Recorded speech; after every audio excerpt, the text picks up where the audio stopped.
Right, well, good evening all. Welcome back to another part of Danganronpa V3 Killing Harmony, and this is personal. This is serious. Because some heathen has taken my favourite character from me in the third chapter. Once again. It would seem that, quite frankly, the third chapter is my curse.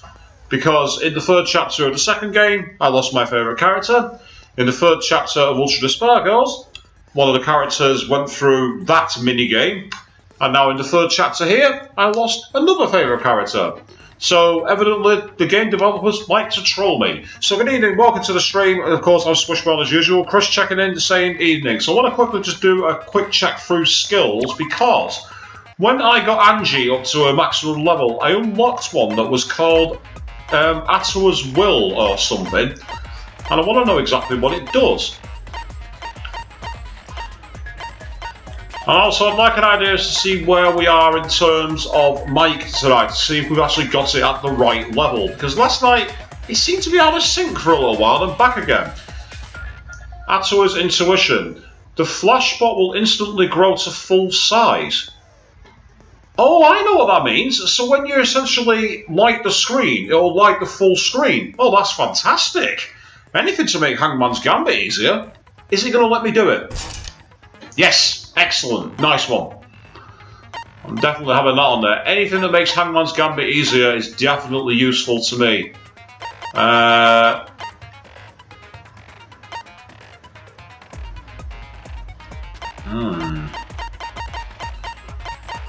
Taking another quick look through here. And I do have a theory on who the killer is tonight, and I'm going to take us through that in a moment when I take a quick look at the overall evidence, but I'm going to save it for now. Slowly recovers the influence gauge while concentrating and during fever time. Yeah, it requires 8 fragments. I don't have 8 fragments. Right. That's a really useful one, unless... Out of curiosity, where are you?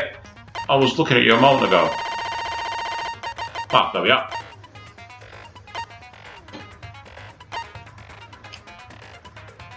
Change tab. Oh. So much for that.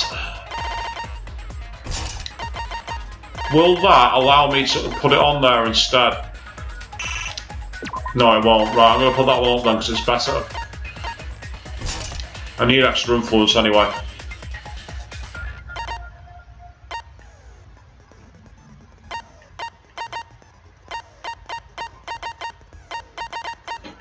So yeah, so I will go through my theory in a moment when I start taking a look at everything else. Instantly silences loud voices.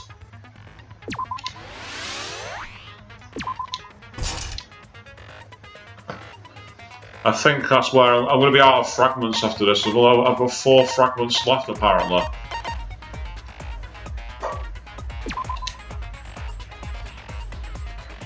Requires 4 fragments. With Atua's Intuition, I'm not sure it's needed.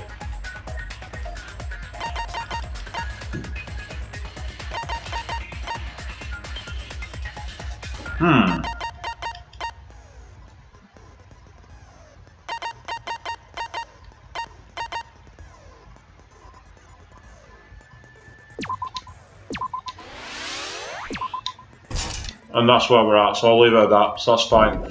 Right, okay, so going into the handbook, I want to quickly make a save, and then I'll start going through my theory as to who I believe the killer is going to be. Assuming there's only one killer, and at the moment, I believe there is.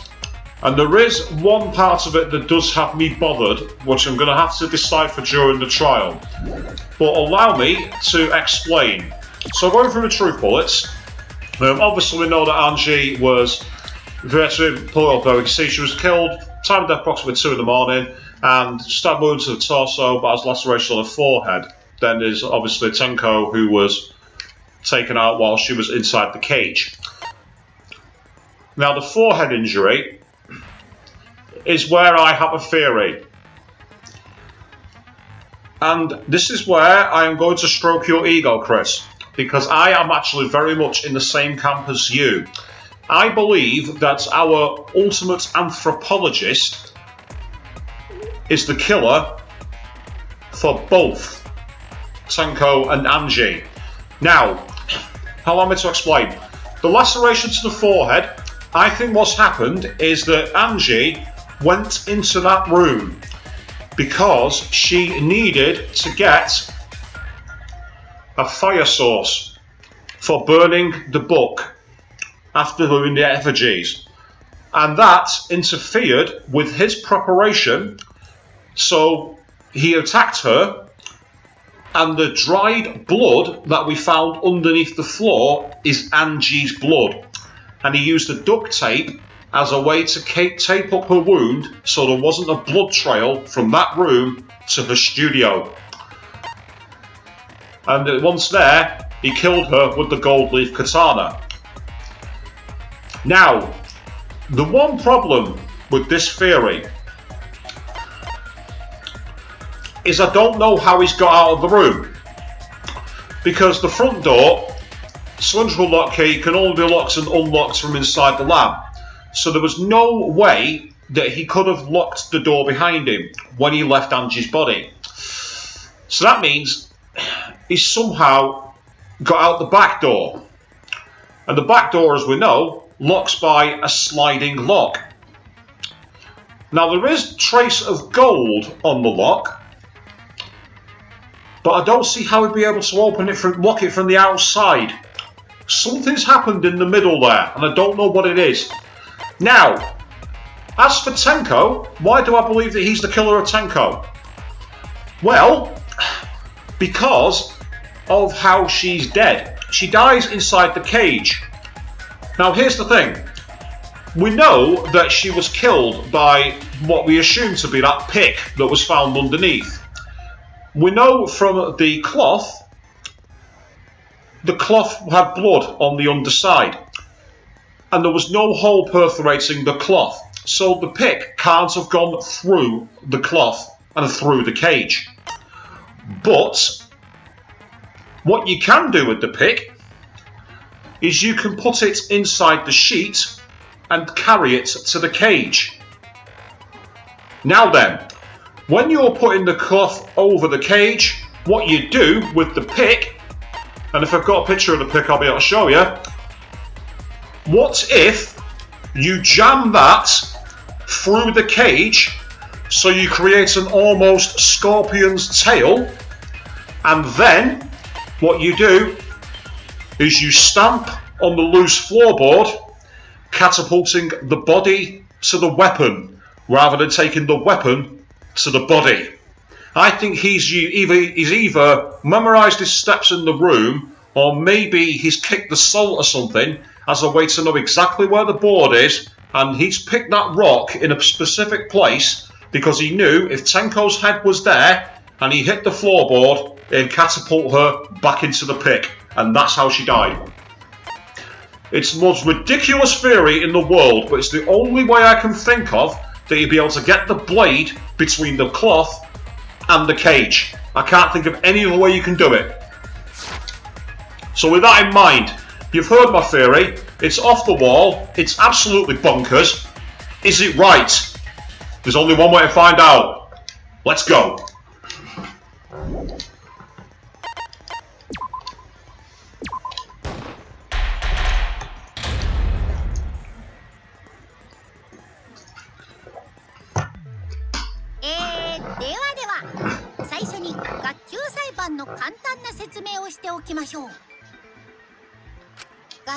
Here we go.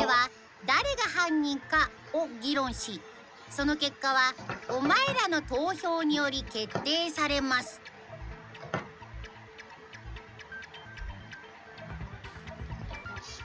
正しい黒を指摘できれば黒だけがお仕置きですが、もし間違った人物を黒として I'm glad that you like it, Chris. The only problem with that now is I've got that scene from Hot Fuzz in my head, where Simon Pegg's character goes through all this stuff about how Skinner's the killer, and it's all nonsense. It's the most elaborate thing in the world. I've just got that scene in my head now. I'm suddenly thinking I'm going to be Nicholas Angel.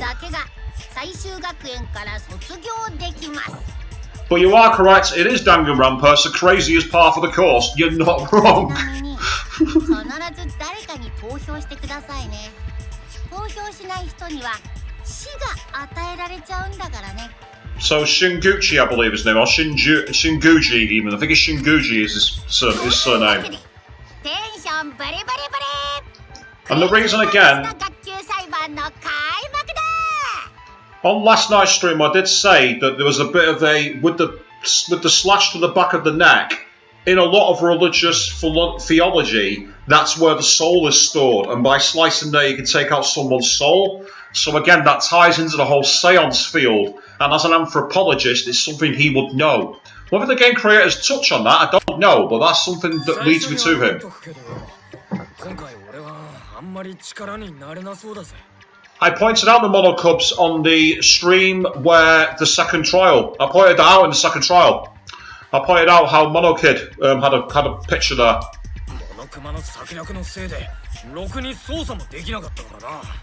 It's still a great touch, Chris, and well spotted. But I actually pointed that out on the second trial. But I thought that was a nice little touch as well. It's definitely showing that they're part of the game. It makes me wonder if we're going to see them actually in a future trial. Now that'd be very interesting. モノクマの策略って自意識過剰だな。さては前髪のセットに時間がかかると。うるせえよ。妙なコンビネーションを見せてんじゃねえ。 Yeah, Kaito, I agree with that. Good call. 誰じゃ。誰かアンジーとテンコを殺したんじゃ。 Oh, she's got the look of evils. I salute you, Yumeno. We're in this together. We will bring Anji's killer to justice. 感情に身を委ねていると You, 足元を救われるよ。 Karieko まだ Shinguji. 二人を殺したのが同じ犯人とは限らないんだし。 Nah, this is personal. I'm coming after you. それを言ったらさ、私たちの中に犯人がいるとも限らないよね。Might not be one of us here. どういう意味？ Oh, poor Gunter. I say, don't be sorry that you missed it in Trial 2, Chris. It's a nice little detail that most people don't spot. I mean, how long did it take me to spot that Teru had the knife and fork on his in the second game? It took me quite a while. Oh, for God's sake, no. What? Oh, 死 God. 者の蘇りで復活した転校生がアンジーさんと茶柱さんを呪い殺したのかも。 Angie would not have allowed her own creation to kill her. やめろ。ふざけたこと言ってんじゃねえよ。 He's so over the top, Kaito. He's actually very, very cool. I do like him, but he's not anywhere near a favourite. サイハラ、なんとかしてよ。このままだとまた騒ぎ始めるよ。 Oh, nice! I'm loving those little symbols that they've got on Angie's. Have you noticed that? I'm not sure exactly what the symbols are, but they've not actually crossed her out. That's very interesting. It's kind of like a halo, and there's some other kind of tribal. So that's very, very cool. And yes, Maki's knocking on the door of someone I might well become a fan of, because I quite like her evolution in this chapter. She's really come out into something different. A revised course with the culprit. Well, it's Danganronpa, so I suppose it could be, but I doubt it. Oh, here we are, we're back in the round.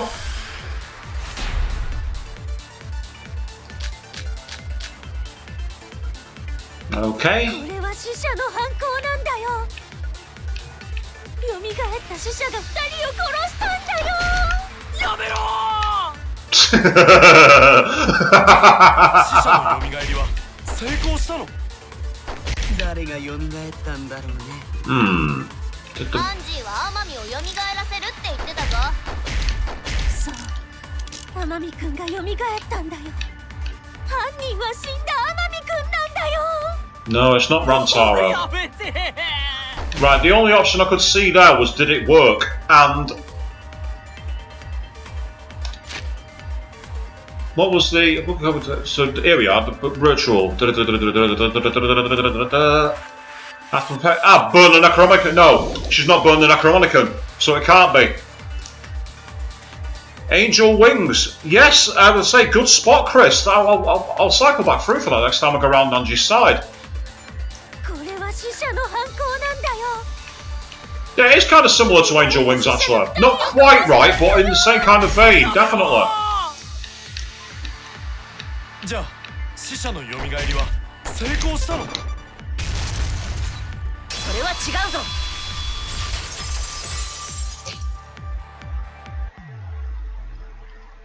いや、アンジーさんの儀式は成功していないはずだよ。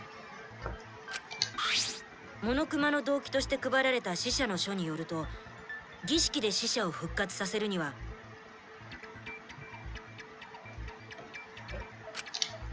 この死者の書自体を燃やさなければいけないらしいんだ。 And again, that's why I think she went into that room to get a candle. I think that's what it was for.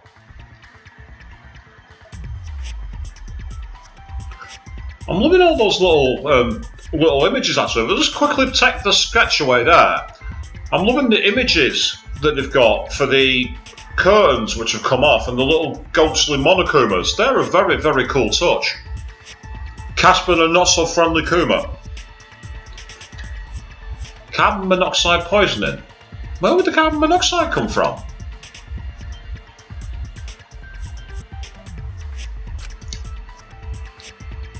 That's もしアンジーさんの儀式が成功しているなら、死者の書が残っているはずがないんだよ。That's right, Saihara. Absolutely right. 死者の書が残っていたということは、アンジーさんは儀式が終了する前に殺されたのですね。だったら転校生に殺された可能性はなくなる。ああ、それはそうだね。I was trying to see if I could get a better look at the Monocubs picture portraits, but unfortunately not. 当たり前だろ。そもそも死んだやつが蘇るわけねえじゃねえか。ちょっと待ってよ。それは聞き捨てならないな。死んだ人が蘇らないって？常識で考えればそうかもしれないけど。 There we are, so you can see a better close-up here, can't you, where they've got the clear crossed out for them. この最終学園では違うよ。死者の書を使えば死者は本当に蘇ったんだ。Monokuma has taken the dismissal of his Necromonicon very, very personally. As much as personally as I'm taking Angie's killer's murder. 何言ってやがんだ。そんなことあるわけねえじゃねえか。本当だよ。僕は動機に関しては嘘をつかないからね。お父ちゃんが言うなら間違いないわ。死者の蘇りは本当にあったのよ。ああ、そんなすごい動機を使わないなんてもったいないんだ。どうせならオイラに使わせてくれればよかったのに。そうすればモノダムを蘇らせてあげられたのに。Why? モノダムはまだ生きているわよ。I was going to say, I thought, he's not dead, is it? 冗談だよ。モノダムが死んでたとしても蘇らせたりしないって。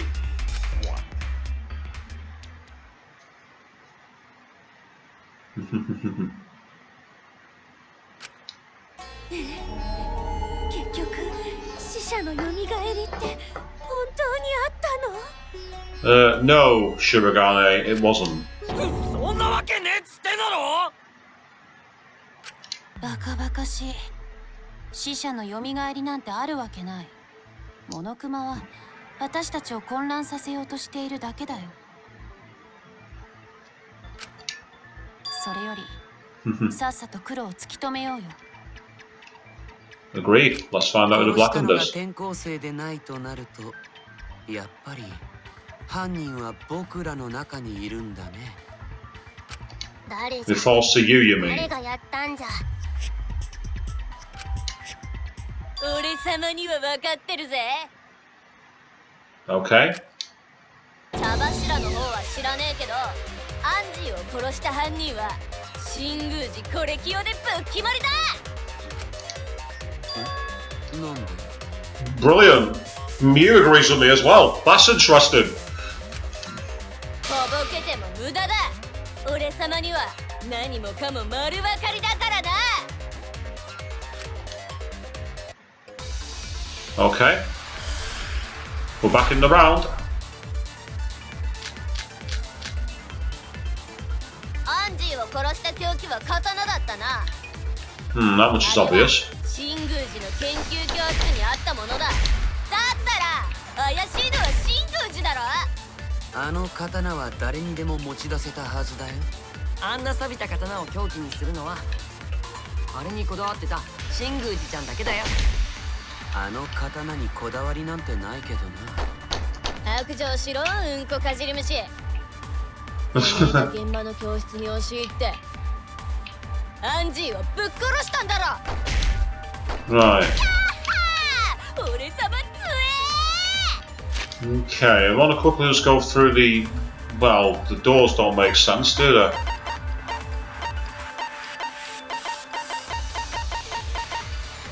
What are the rest of the evidence? Right, what's this one? Not staff in the ultimate lab working on the ritual. She would not unlock the door unless someone told her to. Right, okay, so... What are the bullets again? アンジーを殺した凶器は刀だったな。 Hmm.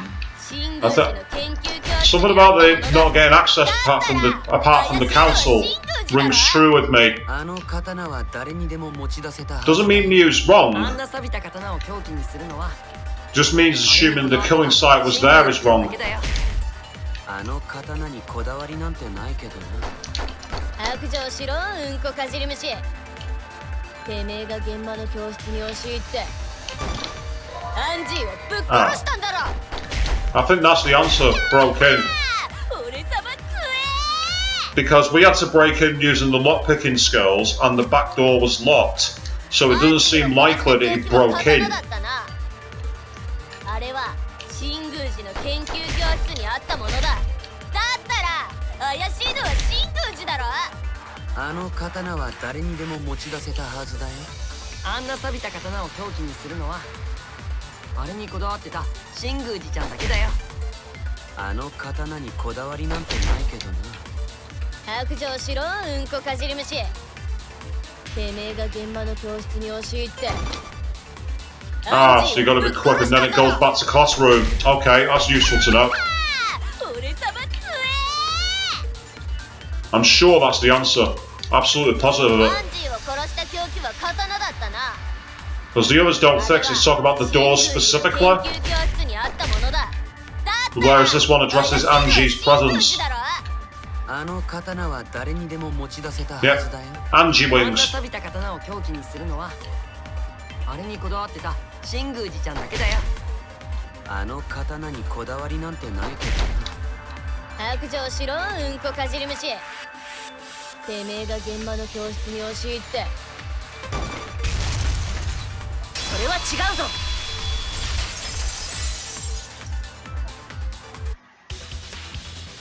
いや、新宮寺君はアンジーさんの研究教室には入れなかったはずだよ。そうだよね、白金さん。アンジーさんは自分の研究教室にこもる前に言ってたからね。生徒会のメンバーから声がかからない限りは絶対に扉の鍵は開けないって。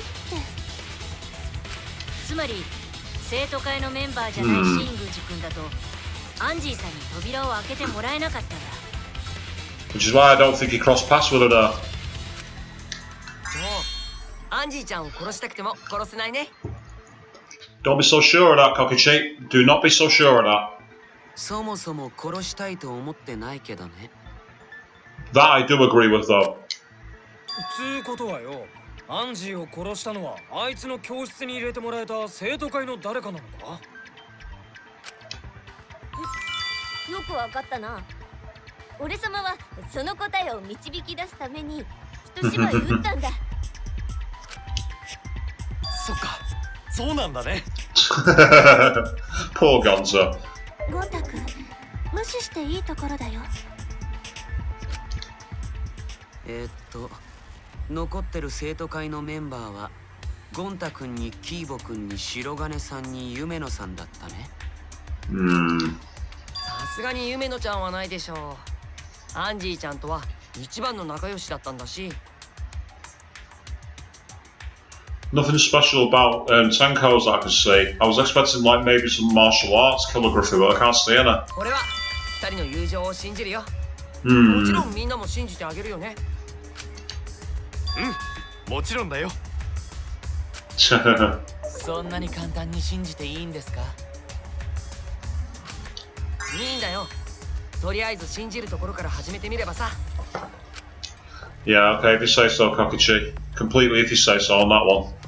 となると残る容疑者はゴンタ君と白金さんとキーボ君の3人だね。No, it doesn't. You're still in my sights, boy, and I'm coming for you. その中の誰かが犯人なんだよ。 Assuming my wild theory is remotely even close to correct, I could be so far off base, it's unbelievable. いや違えぞ、3人じゃなくて2人と1体だ。 Oh, says the woman who. How can we put it? わざわざ訂正する必要ありません。 That's an interesting observation, Chris. Next time we go around, I'll take a look. Actually, I just realised she's there. You know what? You might be on the money with that. Looking at the trajectory, you could be right. That X could be literally a continuation of her flowers. That's a nice little touch, if true. It's not completely accurate, but it's pretty close. Nice spot that, Chris. Well done, mate. I like that. Really like that. ゴンタは違うよ。ゴンタがアンジーさんを殺すわけないよ。そうだよ。どうして私とゴンタ君が疑われるの？僕もいます。僕もかばってください。疑うなら拷問でも何でもして確かめてよ。ゴンタは絶対に誰も傷つけてないから。拷問は困るけど、とにかく私もゴンタ君の犯人じゃないって。だから僕だってそうですよ。 I get the feeling they're about to do a mass panic. And if that's the case, I'm saving. Even though I put that skill on that, I think makes it so I don't have to shoot through loud noise, but I'm not going to rush this. Because I get the feeling we're not going to have time to complete the whole trial tonight anyway, because if the last trial's anything to go by, it'll be a 6-hour job.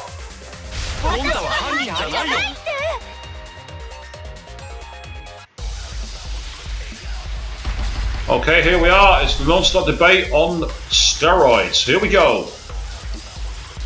他の可能性を考えるんだよ。生徒会以外の容疑者は生徒会を裏切ったりしない。 Nice, shoots it down straight away for you. That's brilliant. That's the librarian's glare. Not seen any answers yet. Only student members had access. No, they didn't. Kokichi could pick a lot.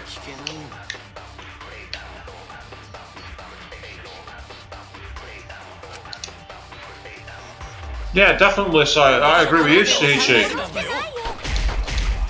生徒会以外の容疑者は生徒会を裏切ったりしない。そんなのいるわけないじゃん。死んだやつが犯人だってねえなら。生徒会メンバーだけなんだから。聞こえた。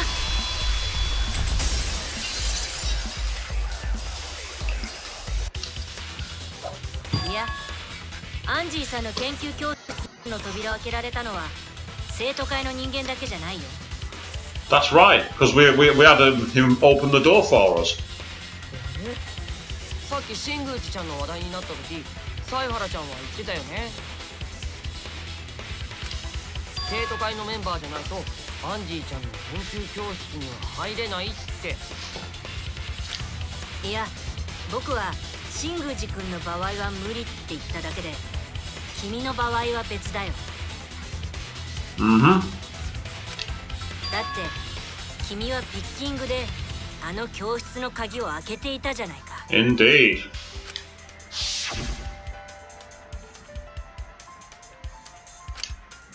He even said that the barrel version made it very good for picking the lock.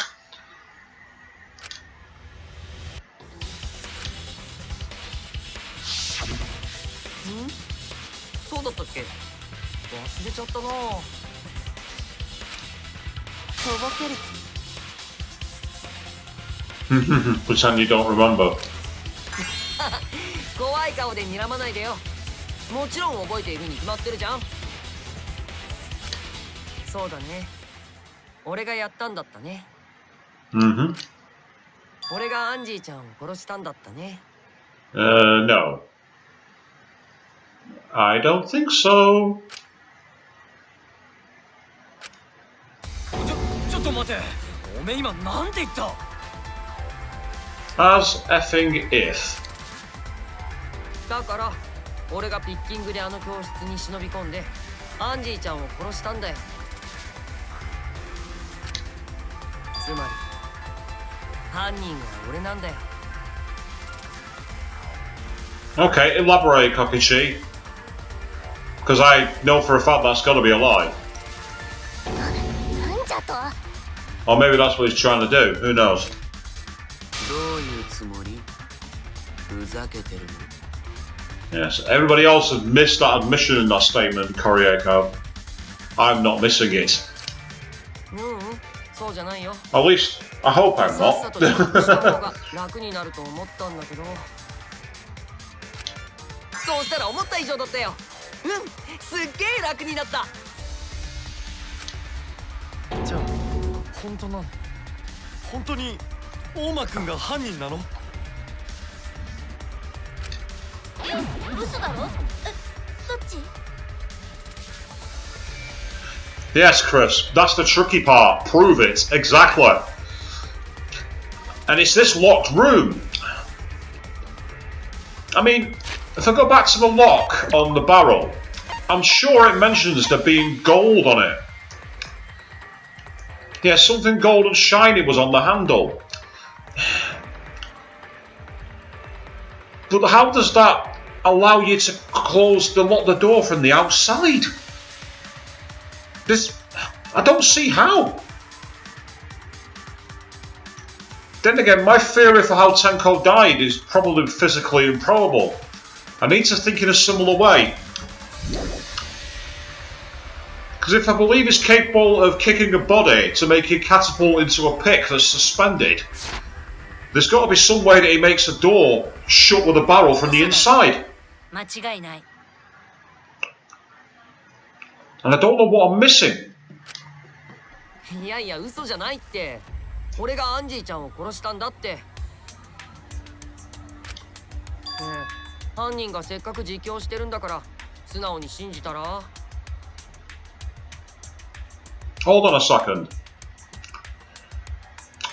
If the gold's on the door, I might be wrong here, but I'm pretty sure he wears bandages. So he wouldn't have had anything on his hands. So his hands wouldn't have transferred the pain, which suggests that the katana has caused that to get there. And the katana was left at the scene. Why not just take it away?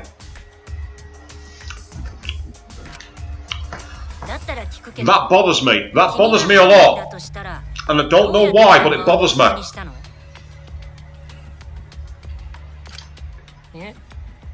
開けるときと同じだよ。外からピッキングして鍵をかけて。What? いや、それはおかしいよ。 No, it doesn't make sense. You're quite right. どこがおかしいんだ？ピッキングって鍵をかけることもできんだろ？もちろん可能だと思うけど、犯人はあの現場にピッキングで鍵をかけたわけじゃない。Okay, Saihara, where are you going with this? 犯人は別の方法であの現場を密室にしたはずなんだよ。 You are the ultimate detective, so I'll leave this to you, Saihara. Because I believe there's another been used, but I don't know what it is.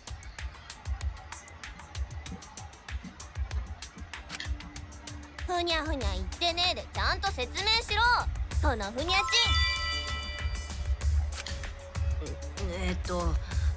あの教室には扉が2つあったけど、犯人が密室を作るために最後に鍵をかけた扉は。 Right, well, he's talked about the front door not working, so it's got to be the back door, surely. そうだ。裏口の扉の方なんだ。犯人はあの扉に鍵をかけて Yeah. 密室を作ったんだ。 And what I'm failing to understand though is how. How did they create a locked room mystery using the back door? 裏口の扉ってスライド錠だよね。どうやって扉の外からスライド錠をかけたの？ And that's where you've got me wondering, but you can see bandages. So he's definitely not used his hands to transfer that on there. So how has it been 犯 locked? 人はそれをやるためにある道具を使ったんだ。 Used a tool? What?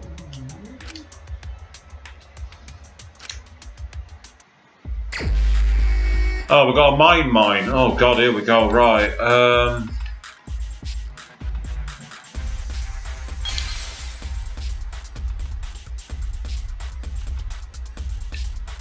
And then you go from pink to white, I believe.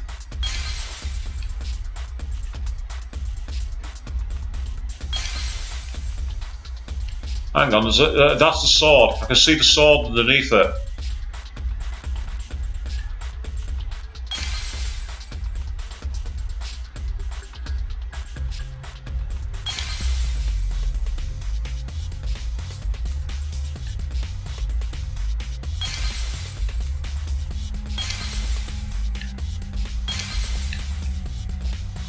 Oh, I see. I've got to get both here, I think.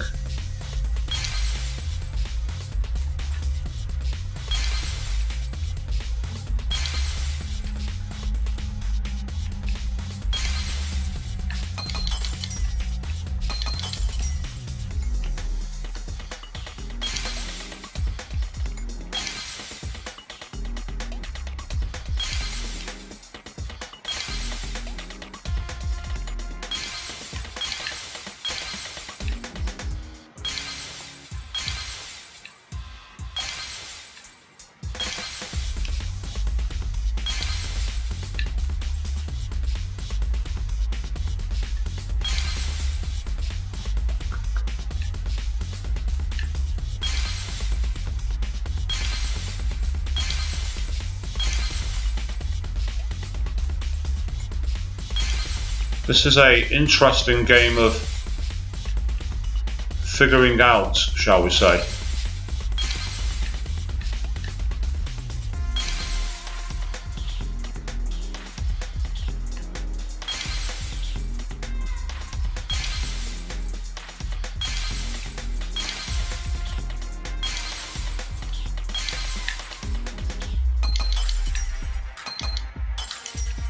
The only thing that makes sense is a katana.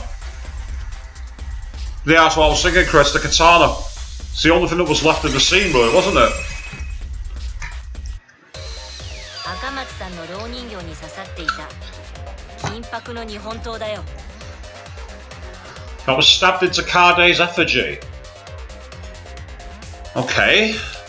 犯人はあれをスライド錠のつまみに当ててスライド錠を動かしたんだ。 Used it to hit the sliding knob? What? I am reading that right, aren't I? The culprit used that to hit the knob of the sliding lock. じゃああのスライド錠のつまみに金箔がついてたのって。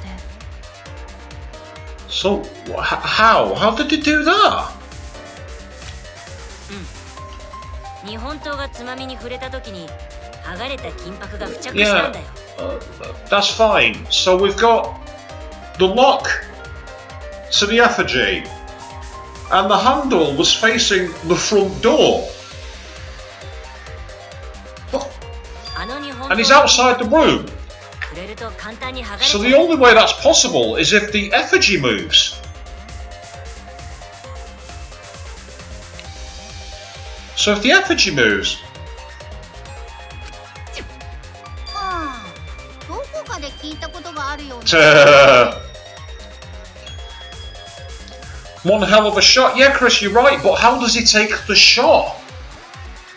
Think about it. If it's hit the barricade and not hit the barrel, the sword was found facing the opposite direction. So how's it got there?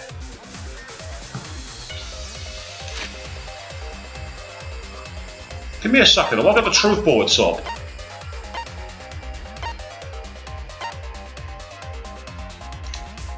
Yeah, you can see there, can you see? The sword is facing the front door and it's behind it. The effigies were created, resurrection of the tap, yep. They were hung upside down from ceiling beams. Is there anything else on that in there?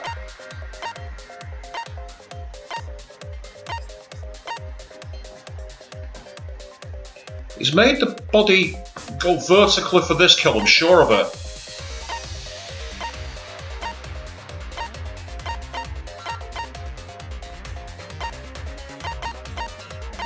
Effigy songs. The only way is for that to turn. It's hanging by rope from the beams, I believe.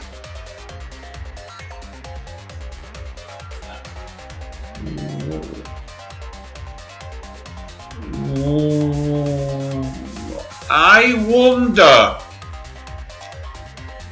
Turn.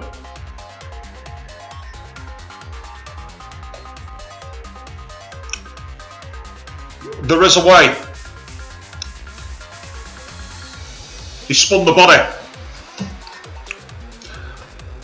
That's the only way I can think of.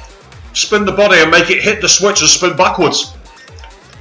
Sort of like when you did that old test, if you ever put a elastic band through a pencil on an old thimble top and turned it, it'd spin on the road and scroll backwards. I think that's what he's done.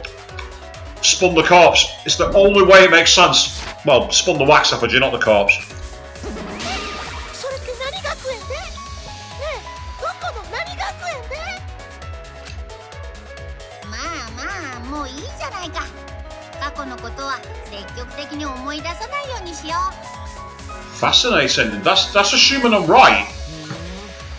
つまみに金箔がついていたのは Because there's no other way the katana can hit it because it's facing the wrong direction. It has to be turning. Logic tells you that. じゃあ犯人はあの日本刀を使ってスライド錠を動かしたんだね。 Think like Sherlock Holmes again. No matter how improbable must be the solution.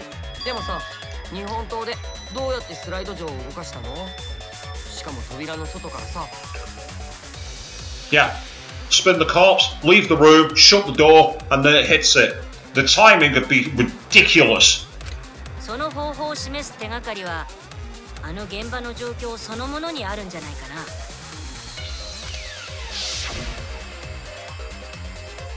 だってあの状況ってどう考えても不自然だったよね。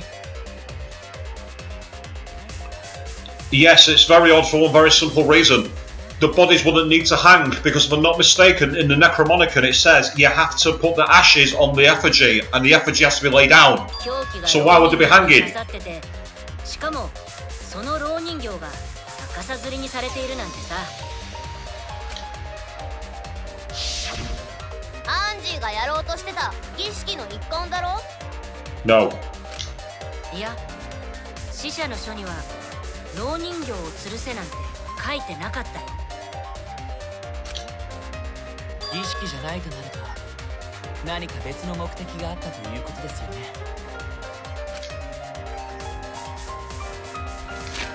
Alright, blue text tells me we're getting up to another minigame, so time for a quick save. I'm not sure what the one's going to be, so I'm going to keep an eye out.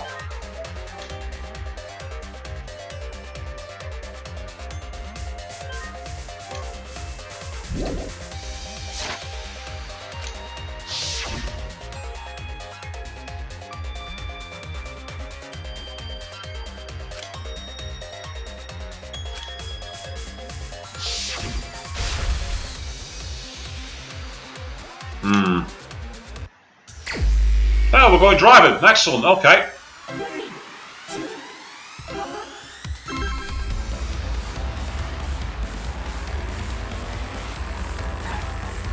Right, there are the cubes.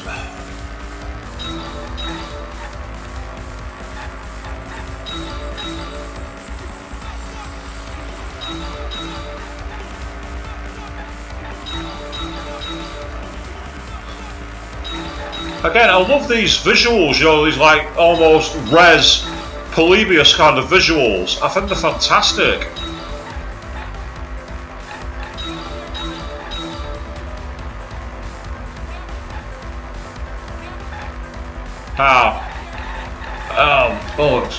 Oh, damn it.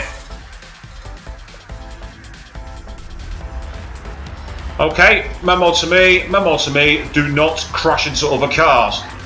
Right, what turned the handle of the sliding lock? Well, we've already said it's the katana. It has to be.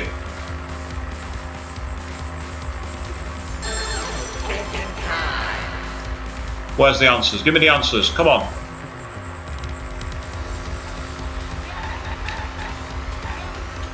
Yeah, it's the gold, hit it. I still find that ridiculous that you have to run people over to get your answer. Carmageddon meets logic puzzles. I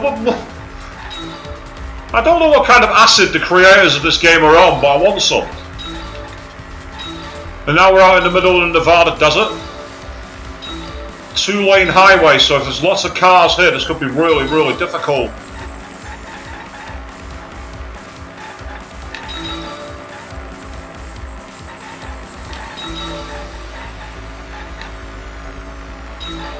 Oh, the corners are getting a bit tighter as well.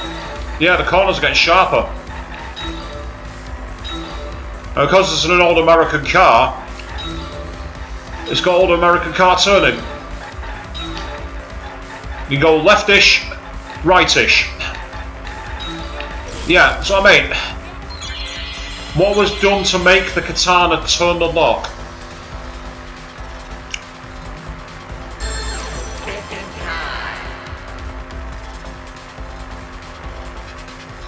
What was done to make the katana turn the lock? Stabbed into the effigy. Because that's where it was left. If they did it from the outside, they weren't going to be able to leave it anywhere else. Based off how we found the crime scene.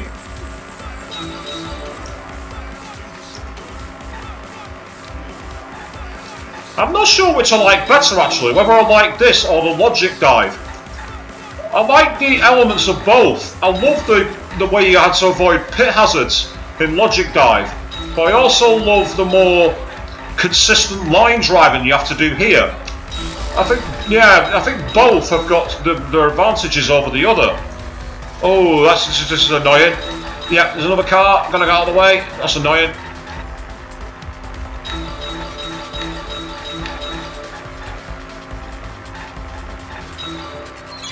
How was the effigy manipulated to affect the lock? Okay, what are the answers? 205 kph, by the way, in a Ford Mustang. You'd do very, very well to get that kind of speed. Spinning it, that's what I said before. I'm sticking with my option.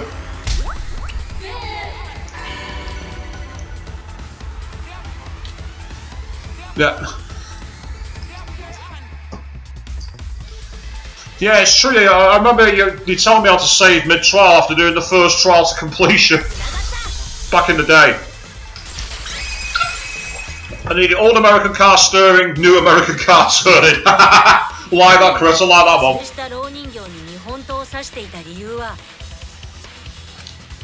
その蝋人形を回転させることで、そこに刺さった日本刀をスライド上にぶつけるためだよ。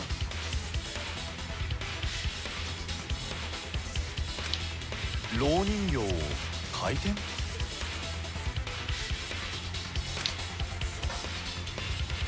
ほら、吊るされた蝋人形を回転させていけば、それを吊っているロープもねじれていくでしょ。 I mean, the skill to set that up would be ridiculous.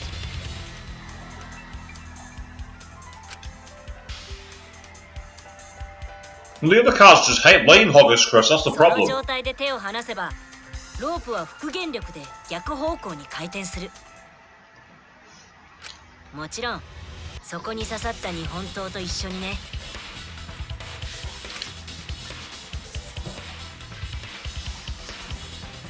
なるほど、回転する日本刀の塚をつまみに当てることでスライド上を動かしたんですね。 I mean, I suppose it could be possible. Maybe we should give this game to Mythbusters to see if it's possible to actually make it happen. Mythbusters Danganronpa Edition. ロープをねじった後に素早く裏口の扉から出ていけばいいだけだ。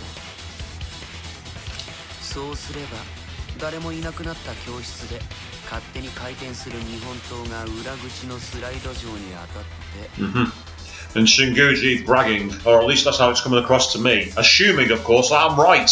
I might not be. He might be totally innocent. 裏口の扉を施錠してくれるよ。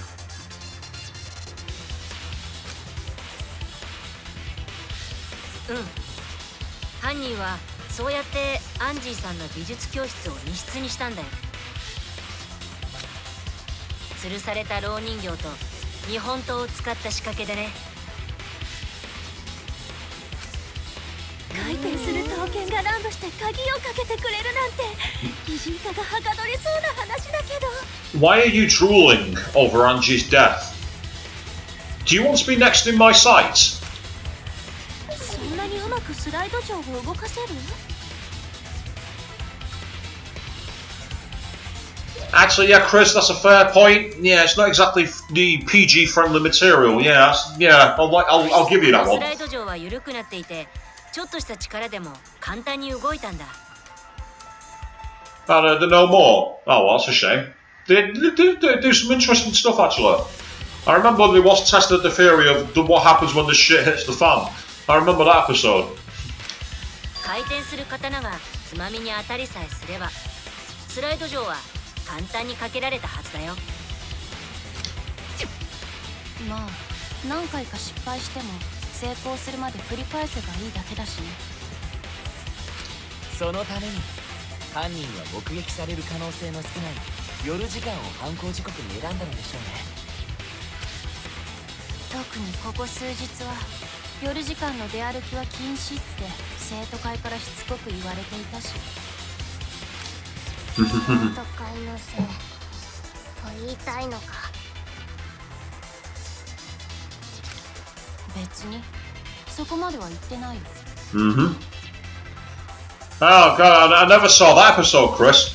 Polishing a turtle, but that was interesting.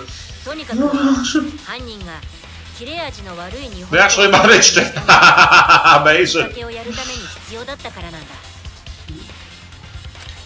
蝋人形に突き刺してスライド上に当てるにはある程度の長さが必要だからね。私の研究教室にちょうどいい長さの刃物がないから犯人は新宮寺の研究教室にあった刀に目をつけたんだね。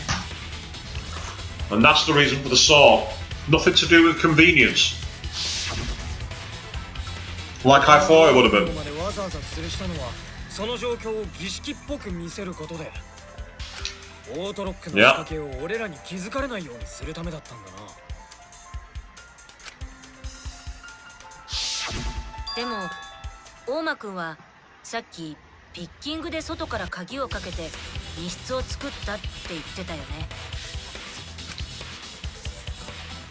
もちろんその可能性はまだゼロじゃないけど。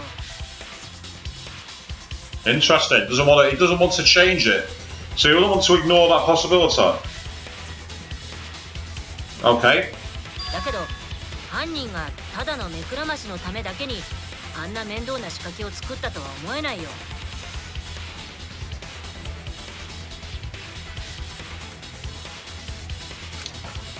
だとするとさっきの大間くんの自白は。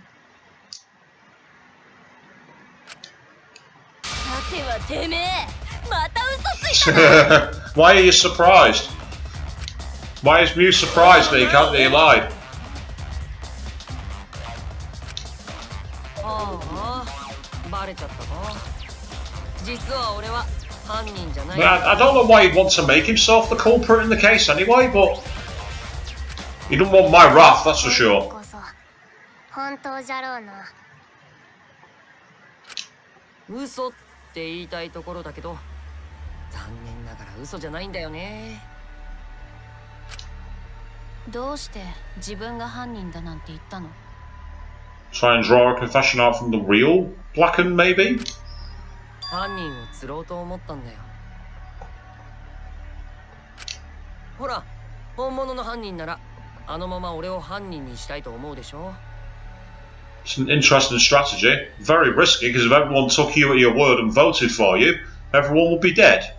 That's an ultimate hangman's gambit that he's gone for there. だから俺の自白を後押しする奴がいたら、そいつが怪しいと思ったんだけど。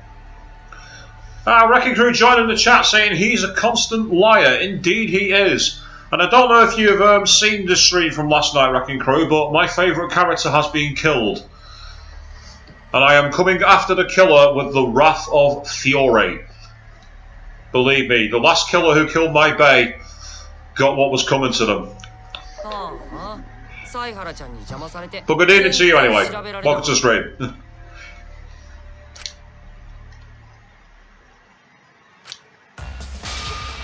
そんなことでいちいち嘘つきやがった。てめえは1時間勃起してろ。 Yeah, but you just want to watch Mew. 分かった。今からやってみるね。Ew. ねえ、どこのドイツの仕業なんだ？そんなくだらねえ密室を作りやがったのはよ。ダメだよ、ユルマちゃん。なんだよ、立たねえのか？ Oh yes, and by the way, I've ended to my story about my favourite character dying, right? Chris cheered. He actually cheered when she was dead. You cruel, evil man, you, Chris.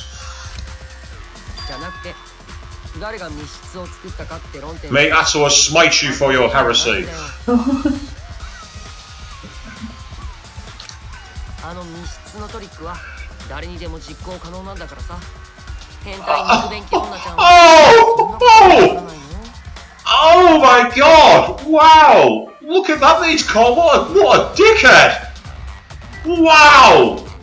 That's one of the ultimate insults you could say to someone.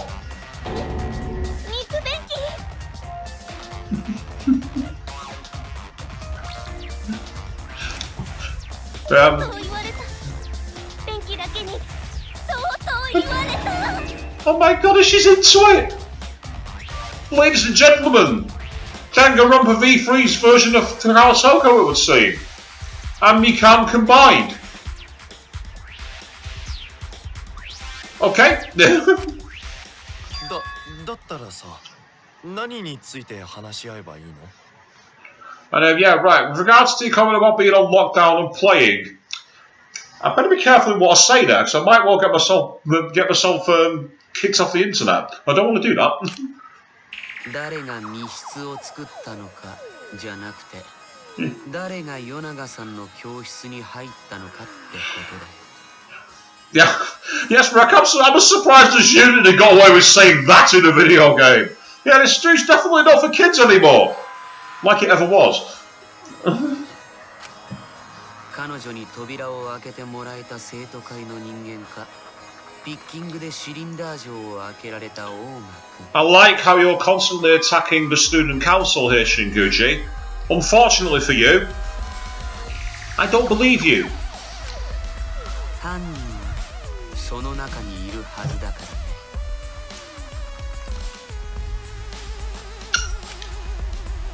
容疑者は4人か。白金にゴンとキー、それに大間だな。あ、ゆめのちゃんを忘れてるよ。彼女も生徒会なんだから容疑者の一人だよね。いくらアンジーちゃんと仲良し Yeah, Chris, I think it was GTA San Andreas had that joke about using gadgets to play with yourself. I can't remember what was the console called in GTA San Andreas. Even had little kids on the radio going, "Look, Mom, I'm playing with myself." That game was so wrong and yet so right. I adore GTA San Andreas. I need to play that again at some point. なんなら僕の録音機能で確認しましょうか。Oh. めんどくさい。う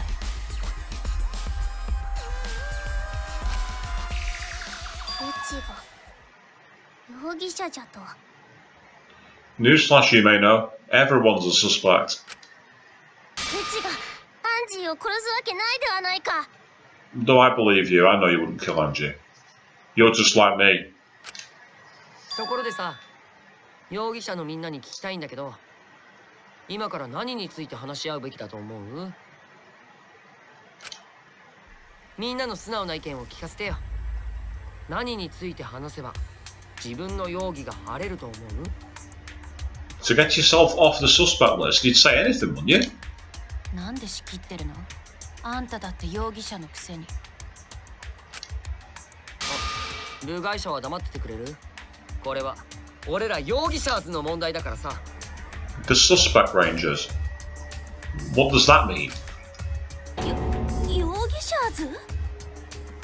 Yeah, I'm with Shirogane on this. What the hell's that? けど容疑者に喋らせるのは賛成だな。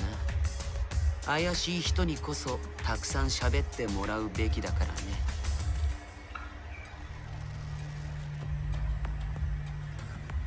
Okay, Rekagru, that's an interesting idea.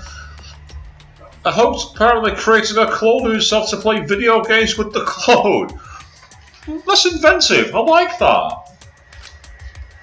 泥を出す可能性もあるしな。 Yeah, I think you want to catch many people with the pants down, Mew, judging by that comment that you seem to like before. というわけで改めて容疑者図に質問なんだけど、これから何について話し合うべきかな？何について話せば自分の容疑が晴れると思う？さあ、みんなの考えを聞かせてよ。 Oh God. 地味に難しい質問だね。ゴンタはバカだからよくわからないよ。ええ、合理的な答えを出すのが難しい質問です。歯切れが悪いな。自分の疑いを晴らしたくないの？おめえを警戒してんだよ。どうせまたよからぬことを企んでるに決まって。なぜ天子は死んだんじゃ？ Because she was the primary target. I don't believe Angie was ever meant to die. Because that's where I'm with Chris on this one. I don't think Angie was actually originally a target at all. And it was happenstance that made her come into the crosshairs of the killer. アンジーの件はもちろんじゃが、うちは天子の死についても知りたいんじゃ。 Ah, cheers for that, Ricky Crow. Sure, I'll be able to chat out at some point tomorrow morning before I start work. だからアンジーの件だけではなく、天子の件もちゃんと話し合って。ゆめなちゃん、引っかかったね。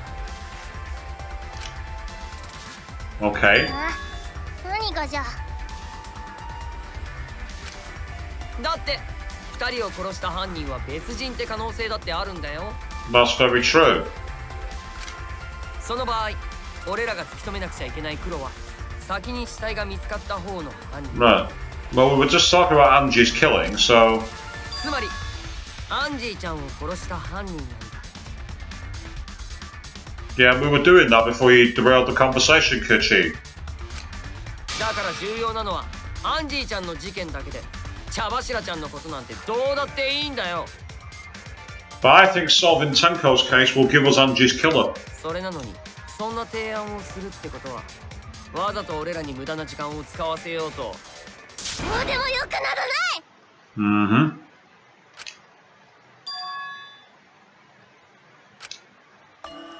天子の死がどうでもいいじゃと。それはあんまりじゃ。Yeah, actually, I believe "nye" is a Japanese expression. It's kind of like I've not actually come across it myself, but I have seen it in quite a lot of animes, and I have heard it used. I'm not going to pretend to be an expert or say exactly what it is. I know that "ne" is kind of like, really? But "nye," I'm not sure. I have heard it, but I don't know what the context for it is.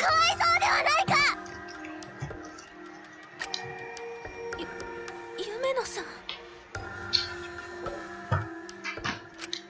下手な嘘はやめなよ、夢野ちゃん。 Crappy lies? What lies are that then? 今の君の発言はどう考えたって嘘くさいよ。 No, that's stupid. He was allowed to call Mew what he called her earlier, but they've censored bullshit. Why? だって茶柱ちゃんが生きている間は彼女のことをどうでもいいように扱っていたのに、それが死んだ途端にかわいそうとか言い出すなんて嘘くさいにも程があるよ。大間くん、言い過ぎだよ。 Yeah, I think you're right, Wrecking Crew. I think it is I think it is definitely a expression. I'm not sure what it is. Again, I have seen it turn up quite a few times. そう思われても仕方ないわ。自分でも分かっておる。 Well timed, Chris. I'll give you that one. うちは後悔しておるんじゃ。天子が生きている間にちゃんとぶつかってちゃんと向き合うべきじゃった。今となってはもう手遅れじゃ。あやつにもう手遅れ。ああ、まったくだな。今さら気づくなんて手遅れにも程があるぜ。けどだからこそせめてあいつの死とは向き合わねえとな。That might not go down very well, Kaito. あ、死と向き合う。 I suppose, judging by that context there, Wrecking Crew, it could be their version of her, or huh? It should make sense, actually. 夢のおめえの気持ちはよーく分かったぜ。 And I think Gonta likes everybody, Wrecking Crew. Gonta's the ultimate gentleman, apparently. 俺が付き合ってやる。一緒にあいつの死の真相を突き止めようぜ。だからあいつの死をどうでもいいなんてもう誰にも言わせんな。思った。分かったぞ。天子をどうでもいいなどというやつにはうちが沈黙の魔法をかけてやるわい。デスの魔法をな。それ死んでるよね。確かに沈黙だけど。Yeah, Shirogane is gone. There is logic to what she's saying. つうわけでおめえらにも付き合ってもらうぜ。いいか、目の前で死んだやつをほったらかしにして自分らだけ生き残ろうなんざひき逃げ犯と一緒だぞ。そんな男の腐ったような真似は許さねえからな。ゴンタも茶柱さんがどうして死んだのか知りたい。だって彼女も仲間だもん。 I'll give him credit. He's managed to fire people up. I'll give Kaito credit. 必要ないよ。ゲームの目的から外れてるじゃん。 Or maybe by finding Tenko's killer, we also find Anji's killer. いや、もし2人を殺した犯人が違ったとしても俺らは茶柱の死の真相を知っておくべきだ。誰があいつを殺したのかわからねえままだとこの先みんなで協力していくことなんてできねえからな。だから俺がゲームだとしても俺らがこのゲームを最後まで生き残るためにはちゃんと茶柱が死んだ理由を突き止めておく必要があるんだよ。この場だけを生き残るためだけじゃねえ。この先もみんなで生きていくためにだ。 He's taking a Nakamaru approach of firing everybody up, but I appreciate that. I like it. I like the fact that he's telling people they've got to try and move it forward. 気づいてくれたか。まったく遅いぜ。もしかして大間くんはそのことをみんなに気づかせるために。そんな茶番はいいよ。まだ別の犯人って決まったわけでもないし。Mm-hmm. じゃあそれを見極める意味でも一旦茶柱さんの件も話し合ってみようか。My wild theory is ridiculous, which might make me think it's true in terms of how he killed Tenko. そうだね。 And I'm saying he because he's my primary target, Shinguji.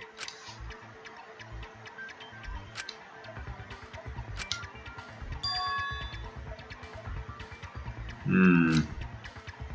で、茶柱の件だけどよ。まずは何から話し合えばいいんだ。現時点で容疑者はかなり絞られています。まずはそれをはっきりさせましょうか。茶羽根ゴキブリは高齢術の最中にぶっ殺されたし、怪しいのは高齢術 How come the petty names again? 茶羽根ゴキブリとはなんじゃ。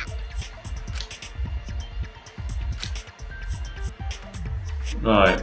There's Kamieko, Shuichi, Himiko, Kokichi.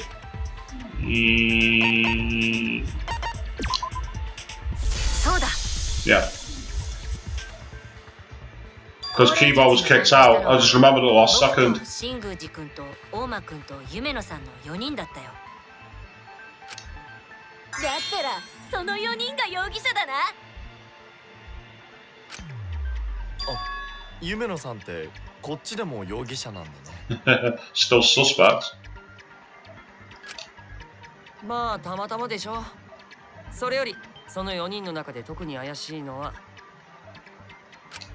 やっぱり新宮寺ちゃんだよね。高齢術をやろうって言い出した張本人だからね。 And the fact that they keep on suggesting him makes it seem like the theory of him being the killer is wrong. 確かに僕が言い出したことだけど。 But this is Danganronpa, 高齢術の手順を and maybe leading you in the right direction is what they want. Maybe is the key word there. 事件前に全員が高齢術のことを知っていたなら条件は全員一緒じゃないかな。まあそれはそうだけど。それにあの高齢術は全てが僕の主導ってわけじゃないよ。高齢術をやる部屋を選んだのだって僕じゃなくて夢野さんなんだしさ。 He's actually right there. It was Himiko who chose the middle room.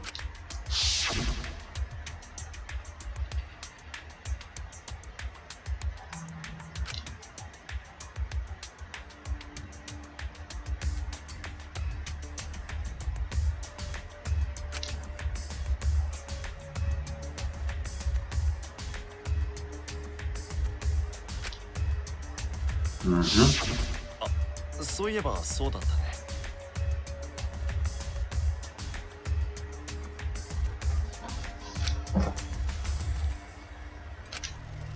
そもそも高齢術の最中に殺されたからって容疑者を参加者のみに絞っていいかも疑問だよ。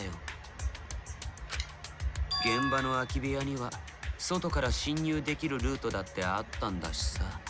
Yes, that's true. Potentially. Oh, I've got spot selection. It was that corner there, wasn't there, where there was a hidden room. Sure of it.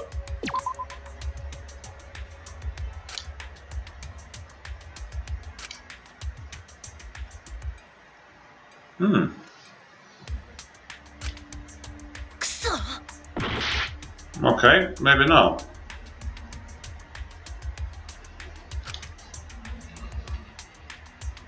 I thought it was the hole, wasn't it? How did the club go from the outside? It was the hole in the corner. I'm almost certain that was where it was. Oh, come on! Are you kidding me? それって床下のことだよね。あ、床下？う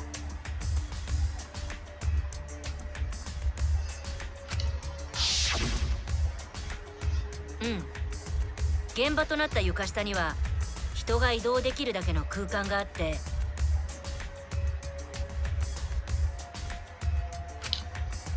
しかもそこには隣の空き部屋とつながっている穴もあったんだ。I did like the whole I don't know what you're talking about though. I thought that was quite funny. I don't know what you're talking about. Oh, あの穴を使えば高齢術をやっていた部屋に移動できたはずだよ。その事実を踏まえて考えてみると、もう一人の容疑者が浮かび上がってくるんだよね。もう一人の容疑者？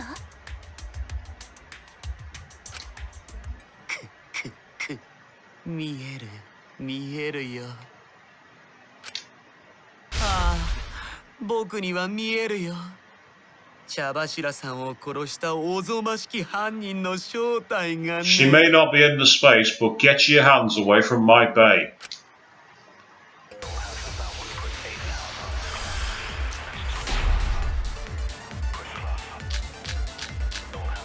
Mm-hmm. 犯人は高齢術中に床下を移動し、現場に忍び込むことができた人物。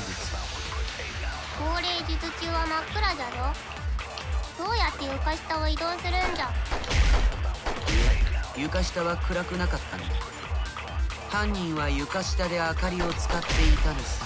明かりってろうそくのこと？キーボくんの懐中電灯機能だよ。ちょっと待ってください。キーボはあの機能で床下を移動して高齢術中の空き部屋に忍び込んだのか。だからちょっと待ってください。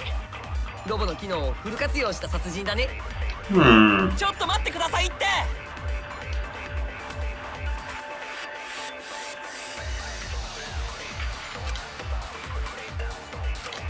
犯人は高齢術中に床下を I'm wondering if 現場に忍び込むことができた人物。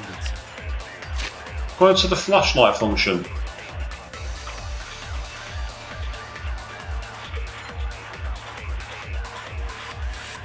I wonder if I can lie. Here, maybe.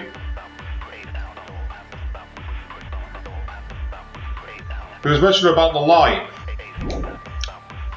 高齢術中は真っ暗じゃろ。 I'll need to get the timing ど for うやって this. 床下を移動するんじゃ。いや、床下は暗くなかったんだ。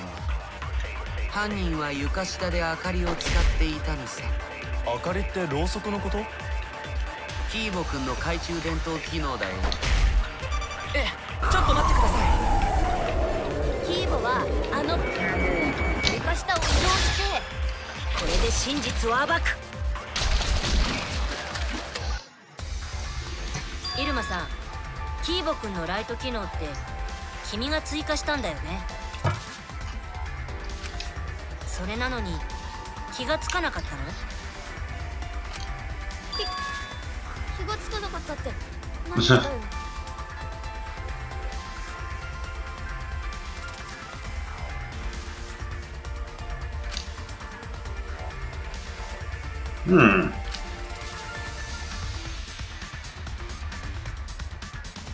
ライト機能の欠点のことだよ。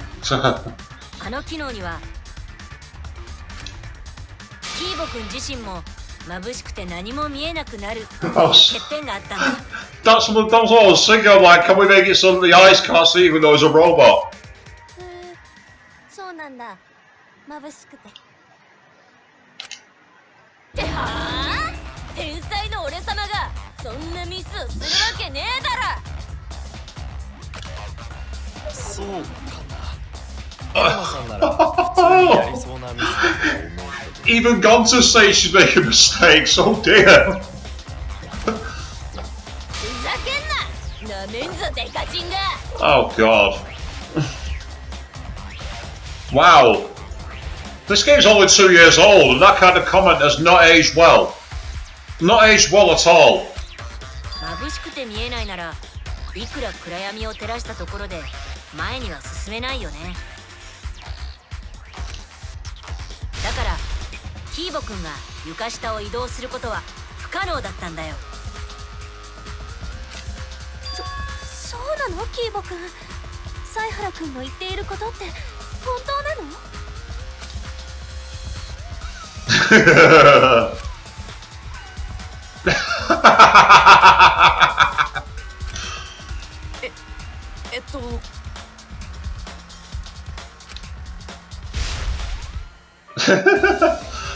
？I'm giving you a way out here, Kibo. Take it. Oh, you're rubbish at this, Kibo. You're terrible. Is that all it takes? すみません。よく覚えていません。本当にすみません。Like you can always play dumb and blind yourself off. 分かったから一回消してくれ。光で目がチカチカするだろうが。Okay, you might just rescue the end there, Kibo. よく覚えてないってどういうこと？さては犀原、俺様をはめようとしやがったな。許され！俺様は目が泣くまで舐めるのをやめな！ Dear, oh dear.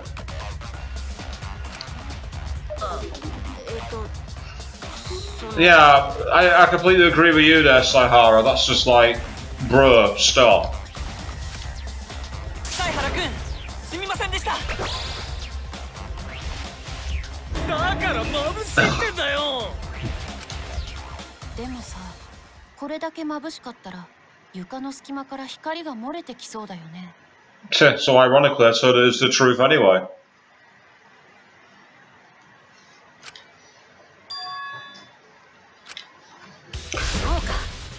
And yes, Chris, that's a good question. Can a robot lie? Well, in Red Dwarf, Crichton could activate lie mode in the later seasons. He always wanted to lie, and he tried to say that a banana was an apple, and he ended up saying it was an off-duty Czechoslovakian traffic warden, I believe. Chris, not cool.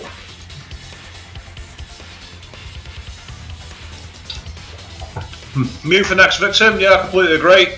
And Wrecking Crew backing me up on the Crichton from Red Dwarf moment. Excellent. I'm sure it was a small off-duty Czechoslovakian traffic warden, I believe was the word he used.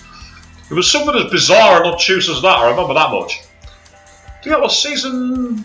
was it season 4? Maybe? Season 5? Might have even been season 6 now, think about it. It's been far too long since I've watched Red Dwarf. I need to go back and watch Red Dwarf. Yeah, memo to me. Go back and watch Red Dwarf. 儀式をやった空き部屋の隅には隙間があったでしょ。もし床下で明かりが使われていたなら隙間から光が漏れてくるはずだよ。 So what I actually did before with the spot selection was choose the point where the light had shined through, not the actual hole in the floor.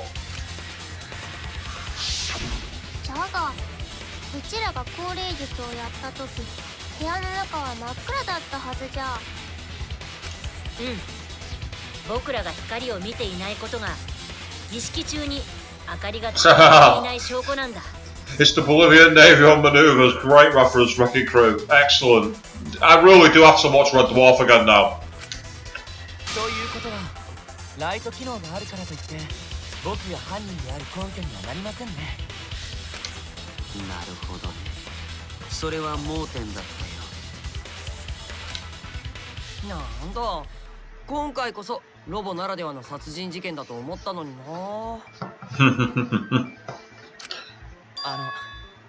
この際だから言っておきますけど、ロボだという理由で僕を疑うのは。She's enjoying it far too much, Mew, isn't she? Look at that face. 僕はロボだからって特別なことができるわけではないんですよ。別に視力も良くないですし、腕力も頭脳もそこそこで体力もないんですから。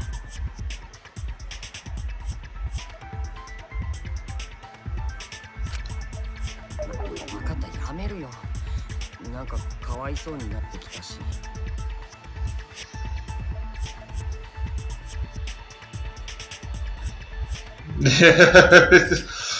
Chris, I'm not going to do the voice for that because it's something only Rob Llewellyn can do, but I know exactly what you mean when he struggles to lie. I know exactly what sound. I can even hear it in my head right now.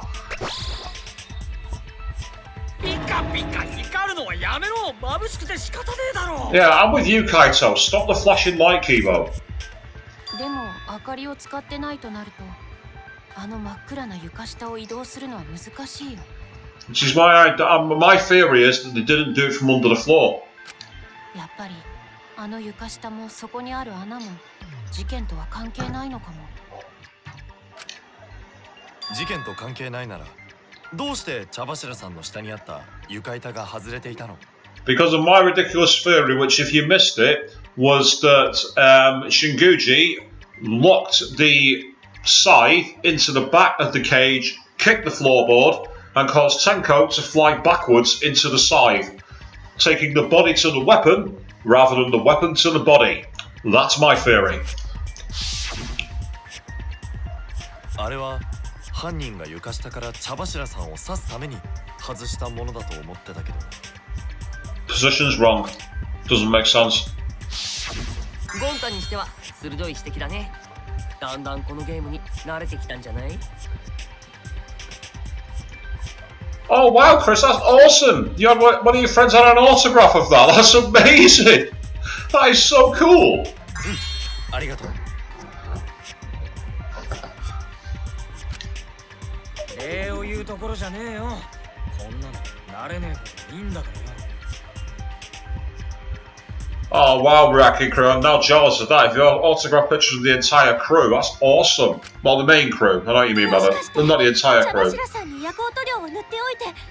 Be a lot of actors you won't be able to get autographs for, unfortunately, for that. そうやって床下に潜んでいた犯人が床板の隙間から細い凶器で茶柱さんを刺したとか。 We'd have seen the mark on the paint, though. Nice reference to Danganronpa 2 there, but no, it doesn't make sense. またまた聞いたことがあるような話だね。あえてスルーします。 Sounds really familiar, but I'm just going to ignore it. 彼女の死体に夜光塗料なんてついてなかったよ。だよね。だったらあの床板はどうして外れてたのかな。 そもそもその外れてた床板って茶柱の真下にあったんだよな。だったらあいつが生きている時に外されたならさすがに気づくんじゃねえのか。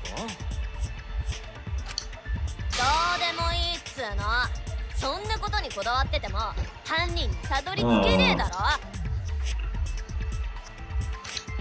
まあどうでもいいことはないだろうけど。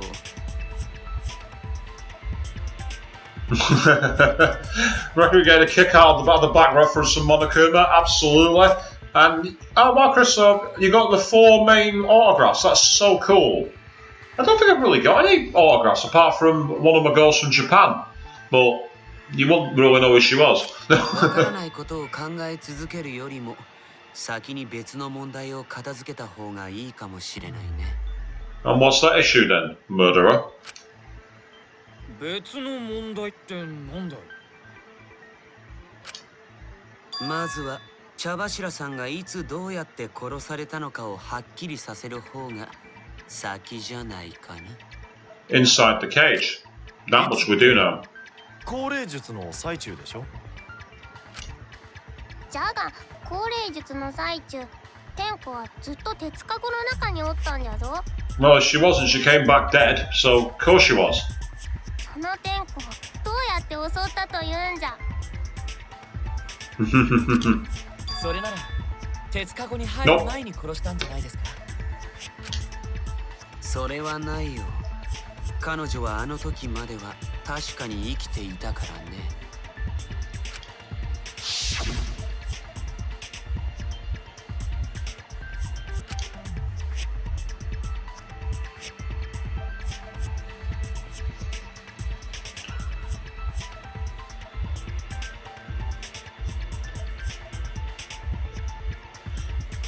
I think it's awesome, Rocky. You got all the main 4 cast on both Hollies. That's really, really awesome. They say, it don't matter if they've got your name on, it's still fantastic, it's amazing. Chris saying, got those for and Brent Spinner. Battle convention quite a long time ago. That's awesome, mate, that's so cool.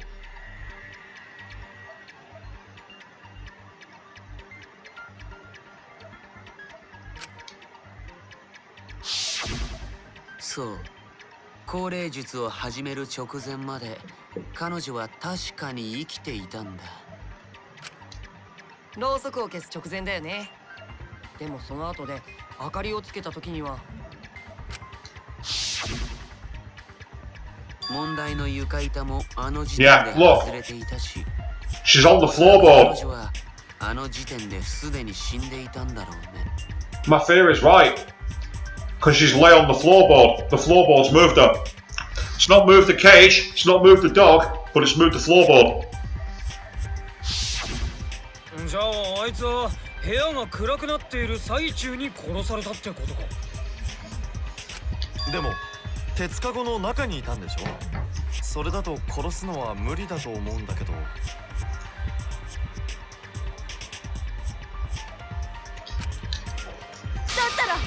あいつが殺されたのは暗闇の最中じゃねえ。別のタイミングで殺されたんだ。Well, when else was she killed? 別のタイミングって？知るかよボケ。それを考えるのがてめえらのカスノーだろ。は？俺様はゴンタが無理っつうから別のタイミングの可能性を提示してやっただけだ。つうわけでさっさと考えろ。おめえらのカスノーをシコシコ働かせて。Oh, for God's sake, Mew. 細胞を行かせてみやがれ。 If I start trying to get her friendship up, we need to find anything that's to do with bedroom toys.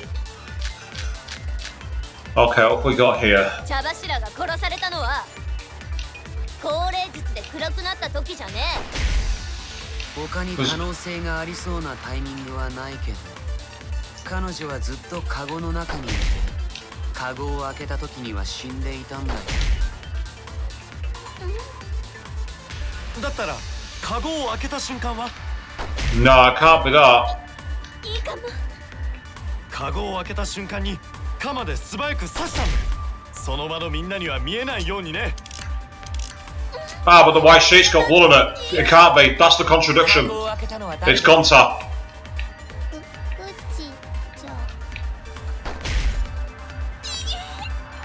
じゃあユミノちゃんが犯人なんだね。間違いな。Oh my god, what? Bruh. 茶柱が殺されたのは降霊術で暗くなった時じゃねえ。他に可能性がありそうなタイミングはないけど、彼女はずっとカゴの中にいて、カゴを開けた時には死んでいたんだよ。だったらカゴを開けた瞬間は？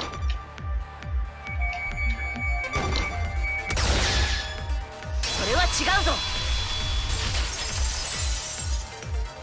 Two from Hugo Meyer, the original form of Mr. Science Theatre. 開けた瞬間に殺すのも無理だよ。 Oh, that's so uncool, Rakikuri. Your family jumped signed autographs. That's awful. That's so not cool. 降霊術の時にカゴを覆っていた白い布の内側には茶柱さんの血痕が残っていたんだ。 Chris, don't worry about cringe photos. You've seen my cosplay photos. I think posing with a band, a group that you like, is far less cringe than that. あの布は I won't mention specific cosplays.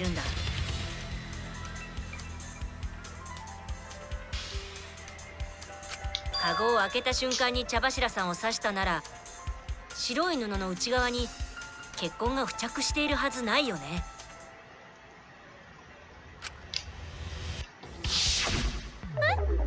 じゃあ間違いなの？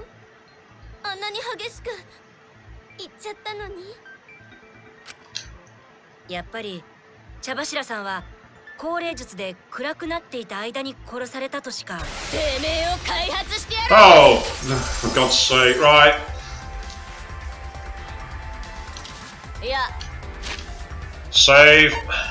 I do not like rebuttal showdown in this game, so I'm making a save right now. And considering I'm not saved for absolutely ages, that's probably a good idea. Wasn't it Monami who used to always say remember to save often? I'm kind of not taking that advice, am I? やっぱ間違いじゃねえ。茶柱が殺されたのは高齢術の最中なんかじゃねえ。 Well, when else was she killed?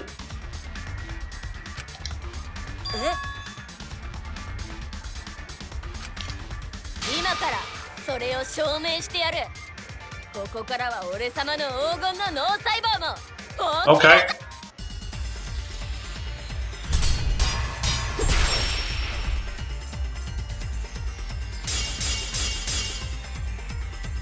茶柱が死んだのは高齢術の後だ。チャンスは白い布をめくった瞬間、犯人はあの白い布をめくると同時にカゴ越しに茶柱をぶっ刺したんだ。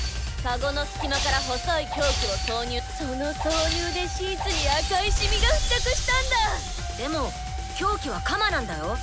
Mm-hmm. カゴの隙間からはせいぜい刃の部分しか入らないよ。先っちょが入れば十分だろ。カゴの隙間から刃を入れりゃ中にいた茶柱にだって届く。中で座ってたあいつの首筋まで。その言葉切ってみせる。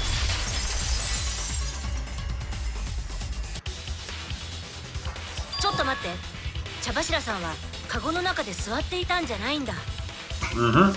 Yeah, she wasn't sitting down, she was crouched with her head on the stone. 亀のような体勢になっていたんだよ。地面に置いた目印の石を額につける格好でね。しかもあのカゴは高さが1メートルくらいあっ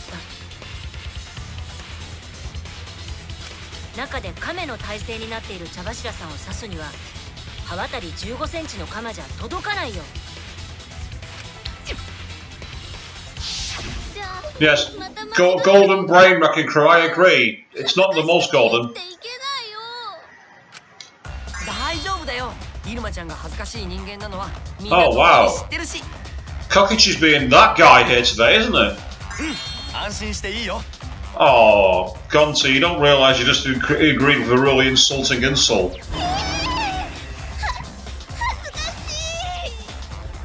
Yeah, you look really embarrassed there, Mew. You look so embarrassed. ただ今の犀原君の話だと茶柱さんをカゴ越しに刺すのは不可能ということですよね。Oh, there is a way. There's a very good way. だったら高齢術の最中に殺せねえじゃねえか。だってあいつはずっとカゴの中にいたんだろ。そもそも高齢術中に彼女が刺し殺されたならカゴを覆っていた白い布も貫通されているはずだよね。でも床下から殺した可能性もないんでしょ。そうするともう完全に不可能じゃない？生きている人間にはね。Ah, I see where you're going with this. にし茶柱ちゃんを殺したのは死んだ No. 犯人ちゃんの霊だった。 That's not what I thought you were going to say, you idiot. I thought you were going to say that Tenko killed herself. I mean, I don't know what she would have used to do it, but that's what I thought he was going to say. 何言ってやがんだ。そんなわけねえだろうが。いや、わからないよ。人間に不可能なことでも霊なら可能だろうしね。ばっか言ってんじゃねえ。何が霊だ。ねえ、いい加減にしてよ。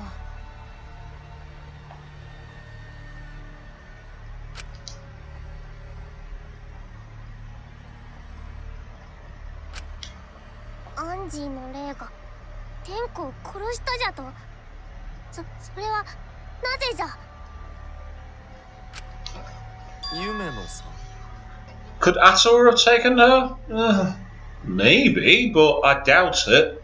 It's a bit too mechanical, this killing. It's too mechanical. I can't see gods getting involved. なぜアンジー Whether you agree they exist or not. 殺すんじゃ Yeah, why would Angie's spirit kill Tenko? 例えばアンジーちゃんを殺したのが茶柱ちゃんで、それを恨んだアンジーちゃんの霊がやり返して。だから違って言ってんだろ。犯人が幽霊なんてそんなわけねえだろ。 I don't know, I bet it's a Phoenix Wright game somewhere where a ghost was actually the killer. だったらあの不可能な状況下で犯人はどうやって茶柱ちゃんを殺したの？だからやだな。ほら、わからないでしょ。やっぱりあれは霊の仕業としか。待て、そうだ。犯人はカゴの中に隠れてたんじゃねえのか。ほら、同じカゴの中にいたら高齢術中に茶柱を刺し殺すこともできんだろう。 How did they get into the cage? いや、カゴの中にもう一人いたらさすがに僕らも気づいて。私も桃田と同じ意見だよ。 Mm-hmm. あのカゴの中にいたんだと思う。いやいや、それはありえないよ。カゴの中には犯人が隠れるスペースなんてないよ。 And that's why you're guilty. You said the culprit, not a culprit. That's why you're guilty. もしあいつが犯人だとしたら、そもそも隠れる必要すらないんだよ。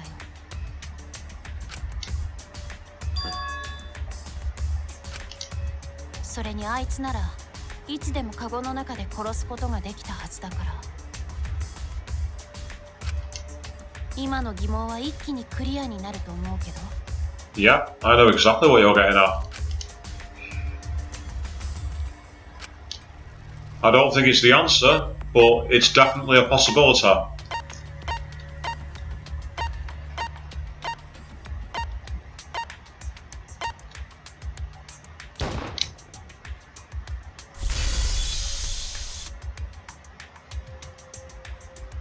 春川さんが言うあいつってもしかして茶柱さん自身のこと？」なんじゃと。犯人が茶柱さん自身ってどういうこと？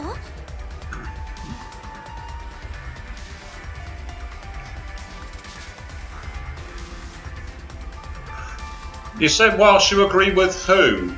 The logic is a bit of a stretch. What do you mean, agree with who? Who do you mean by that? No pun intended. ってことだよ。自殺？あいつが自殺だとすると、いろんな疑問点が一気に解消されるんだよ。カゴの中にこっそり鎌を持ち込んで、高齢術の最中に自分を刺せばいいだけだから。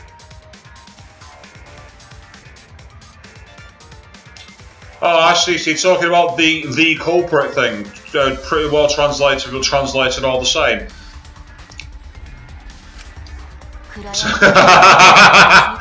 Excellent reference, Rookie Crew. She tripped and fell on her own sword. Don't you mean tripped and fell on her own shit? I'm maintaining that it's still Shinguji for both killings. I'm not changing my mind. でもよ、凶器の鎌は床下に落ちてたんだろ。 I flip-flopped in the last case. I'm not doing it here. 茶柱が自分で自分を刺したなら、凶器はカゴの中に落ちてるはずじゃねえか。 Sound logic from you there. 驚きのあまり、イルマちゃんがまともな意見を。もしかしたら床板が外れていた理由はそれかもしれないね。 We did find it under the floorboard, didn't we? 彼女は鎌で自分を刺した後、残った力で凶器を床下に放り投げて処分したんだよ。床板は凶器の鎌を処分するためにあいつ自身が外したってわけか。確かにそう考えると納得できるかも。納得などできん。自殺する理由がないではないか。なぜ天国が自殺などするんじゃ。もしかしたら俺がさっき言ったこともあながち間違いじゃないのかもしれないね。茶柱ちゃんがアンジーちゃんを殺したってやつだよ。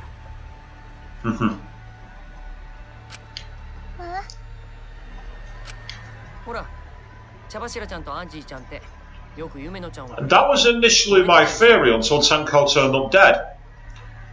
And then I changed my mind when I started looking at the evidence. Because I predicted Tenko might kill Angie before Angie was found dead. そんな積もり積もった思いが茶柱ちゃんを強行に走らせたものの、結局は両親の呵責に苛まれて彼女は自殺しちゃったんだ。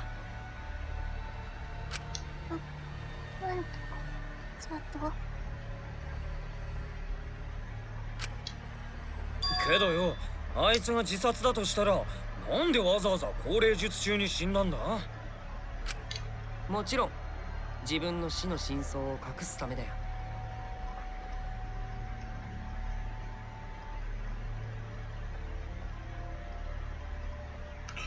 Wrecking Crew, an old Sherlock Holmes tale. Shoots himself with a revolver, it's tied to a lastic that twangs back and takes the gun up into the fireplace. That is very Sherlock Holmes, actually. 何のために? And much like in Sherlock Holmes, when you've eliminated the impossible, the remaining, no matter how improbable, must be the answer. So it does make sense, maybe she would tend to lose the sickle down there, but my theory is just as whack, and I think it's actually going to be right, but we'll find out. The fact she was lay on the floorboard tells me my theory is right.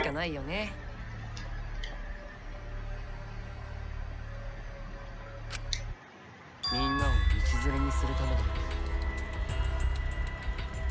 It won't make any sense though, would it?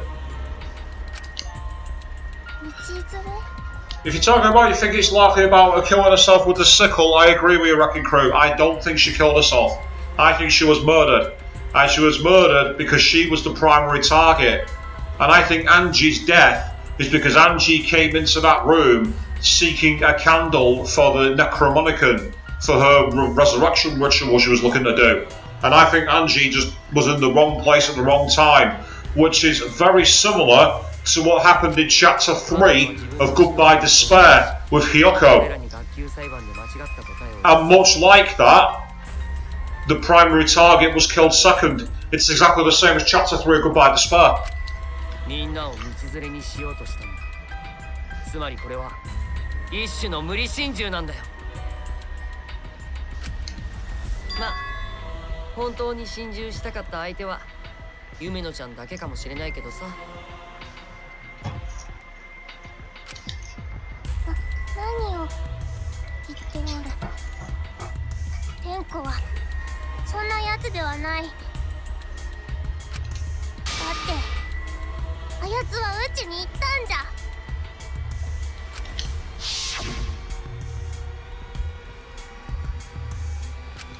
Yeah, that's true, she did say that. その言葉が嘘だとしたら、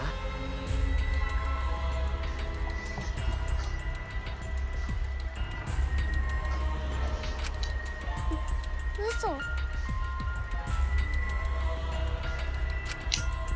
待ってよ。茶柱さんの最後の Sorry, 言葉なんだよ。信じてあげようよ。 This does not satisfy mine and Atawa's wrath for Angie. I don't believe it's suicide. そう簡単に信じられないのがこの学級裁判の恐ろしいところだよね。 Red flag. I am the killer. I am the killer. I am the killer. Because I've just said you shouldn't believe everything that's said. And bet behind that mask is a big shit-eating grin as well. But you don't fool me. I'm coming for you, mate. さっき夢野ちゃんは茶柱ちゃんのことをそんなやつじゃないって言ってたけどさ。どうしてそんなことが言えるの？君たちにお互いの何がわかるの？春川ちゃんが人殺しなのを隠していたみたいにまだ隠し事をしているやつだっているはずだよ。この場にいる人を完全に信じることなんて俺らにはできないはずだよ。 That's very Nagito of you there, Kokichi. ったくてめえはピュアな野郎だな。ピュア？俺らは生の人間同士だ。作り物じゃねえんだぞ。隠し事くらいは当たり前だろうが。問題はそこに悪意があるかどうかだ。悪意があるかどうかなんていくらでも嘘をつくからね。That's pretty Christopher Nolan, isn't it? People can lie about how malicious their hidden secrets are. それも当たり前だ。他人のことはいくら考えても分からねえからな。だからこそ自分がどうしてえかだ。自分が信じてえかどうかで決めるしかねえんだよ。裏切られても相手のせいじゃねえ。そいつを信じるって決めた自分のせいだ。 It's an interesting way of looking at it. 俺が春巻きを信じたのもそういう理由だぜ。俺がこいつを信じてって思ったからだ。かっこつけたところでトレーニング休んだことはOh, he's starting to make a blush. なんだよ、ちょっと厳しすぎねえか。まあ桃田ちゃんと俺の話が合わないのは最初から諦めているけど、ピュアなんて言われたのは初めてだよ。俺みたいな嘘つき。自分が信じたいかどうか。もううちの思いは天子には届かんが、あやつは自殺なんてするやつではない。うちはそれを信じたいぞ。 Maybe she wants to believe in a friend, which makes sense. ゴンタもだよ。茶柱さんが自殺なんて信じられないもん。でも茶柱が自殺だって考えると全てに納得できるのも確かだよ。それでも茶柱さんを信じろと言うならそれなりの根拠を示してもらいたいね。分かったよ。根拠を示せばいいんだね。 Okay, what have you got to? Where you got to Saihara? うん、もちろんあるよ。だから春川さんも僕を信用してくれないかな。 Interesting. 後でそれが間違いだったと分かったらその時は好きに言ってくれて構わないから。今だけは僕の探偵としての考えを信じてほしいんだ。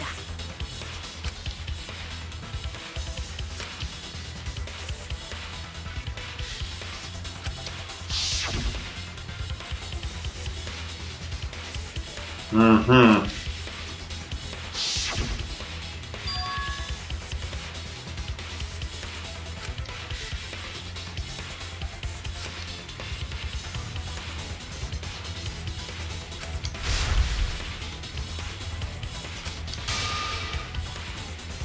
Okay. We're back in the round.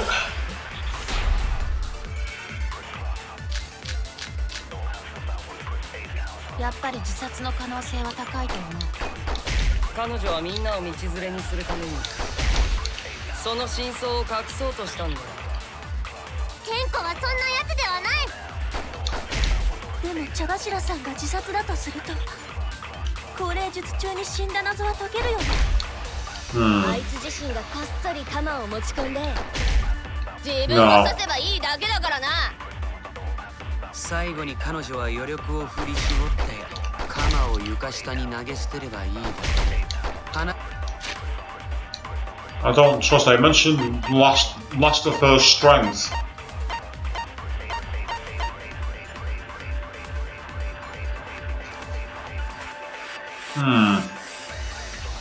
The injury in the back of her neck was deep, but probably not enough to kill her immediately.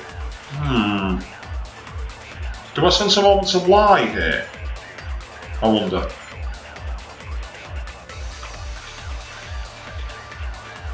Yeah. He said he's got to try and believe in her. っているよね。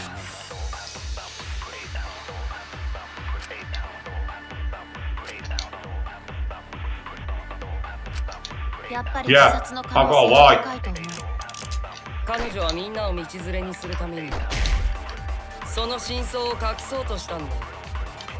ケンコはそんなやつではない。でも茶柱さんが自殺だとすると、高齢術中に死んだ謎は解けるよね。I'm liking the idea that you do actually drop lies into your story. I think that's kind of 自 cool. 分を刺せばいいだけだからな。最後に彼女は余力を振り絞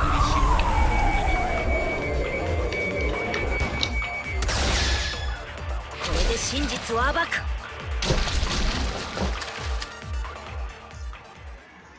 茶柱さんには鎌を床下に捨てるような余力はなかったはずだよ。だっ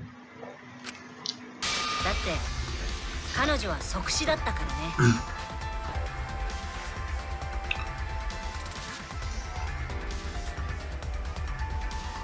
That's like, not quite Wrecking Crew. More about that she didn't die straight away. Or say she didn't. She died straight away, basically.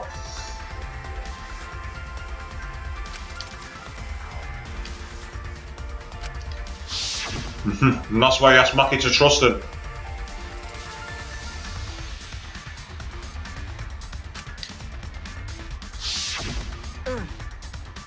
茶柱さんは即死だったよ。僕が調べた限り間違いない。そうなの、はるかわちゃん。人殺しの専門家の意見を聞かせてくれない？ In murder, they've actually put the Hot Fuzz reference. Oh, let's talk of murdering.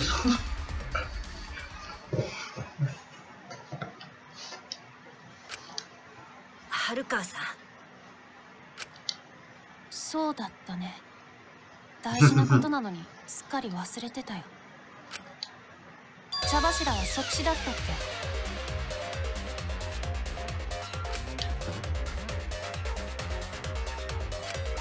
私は人殺しの専門家ってだけじゃなくて、相手を即死させる専門家なんだよ。 And the pick is one of her favourite weapons. その私が間違いないって言ってるんだよ。間違いないと思うけど。にし説得力のある言葉だね。どうやら信じるしかないみたいだよ。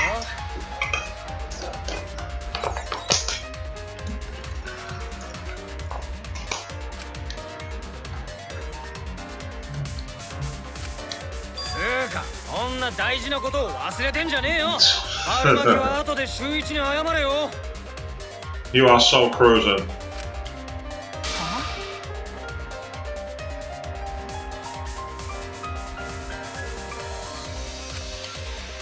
いいんだよ、桃田君。そんな余計なことを言わなくって。とにかく即死だった茶柱さんには凶器を自分で処分するのは不可能なんだよ。だとすると彼女が自殺って推理は成立しなくなるよね。やはりそうじゃったか。ケンコは自殺するようなやつではなかったか。よかったね、姫野さん。つうことはやっぱ誰かが高齢術中に茶柱を殺したのか。でもその方法が見当たらないから自殺って可能性に行き着いた。 So, just like that, Saihara's got them all believing. いや、きっと方法はあったはずだ。俺らでそれを見つけんぞ。では高齢術に参加した皆さんにお聞きします。何か高齢術中に気になることはありませんでしたか？ And now we're moving on towards my theory. 教えてください。それが謎を解く糸口になるかもしれません。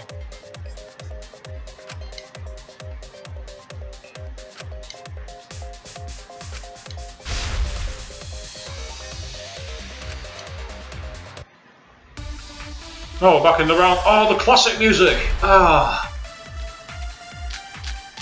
My favourite of all the themes. 高齢術中に気になったことはありませんでしたか？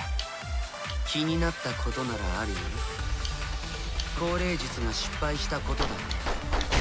手順は完璧だったのに失敗するなんて絶対におかしい。気になったことといえば、みんなで歌を歌っている最中に何か落ちてきた気がするんじゃが。それよりあの暗闇が気になるよ。ほんと真っ暗だったよね。俺はろうそくをつける役目だったけど、壁沿いに移動するだけでも大変だったもん。That was one thing I remember. There was a sound. 降霊術中に気になったことはありませんでしたか？気になったことならあるよ。 The question is, which answer does it either contradict or support? 手順は完璧だったのに失敗するなんて絶対におかしい。Yeah, we know the sounds fail because it was nonsense. みんなで歌を歌っている最中に何か落ちてきた気がするんだ。 Ah, something fall. That's それよりあ it. の暗闇が気になるよ。 That goes with the sound. That goes with the sound monster. Got it. 俺はろうそくをつける役目だったけど、壁沿いに移動するだけでも大変だったもん。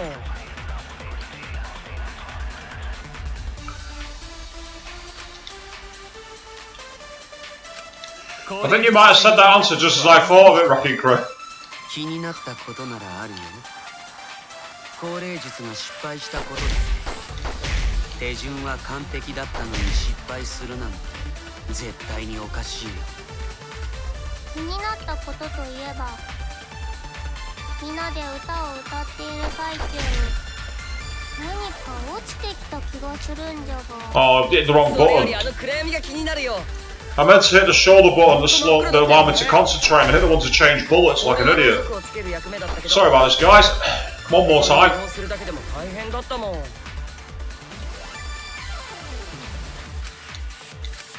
降霊術中に気になったことはありませんでしたか？気になったことならあるよ。 So concentrate's R1, not L1, R1. Only I can forget the controls halfway through a game. 失敗するなんて絶対におかしい。気になったことといえば、みんなで歌を歌っている最中に何か落ちてきた気がするんだが。それに賛成だ。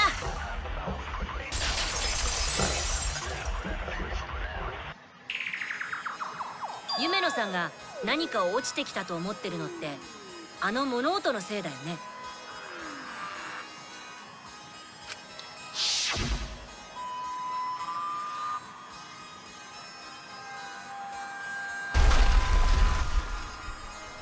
Mm-hmm. Yep, bang.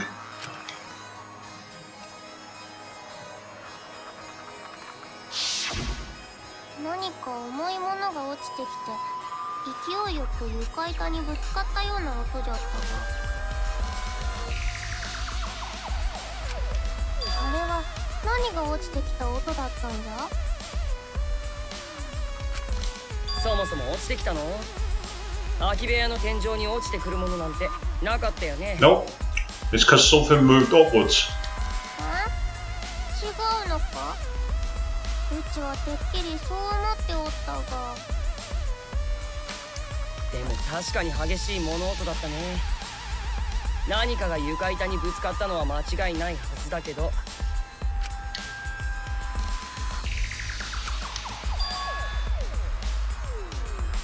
Mm-hmm.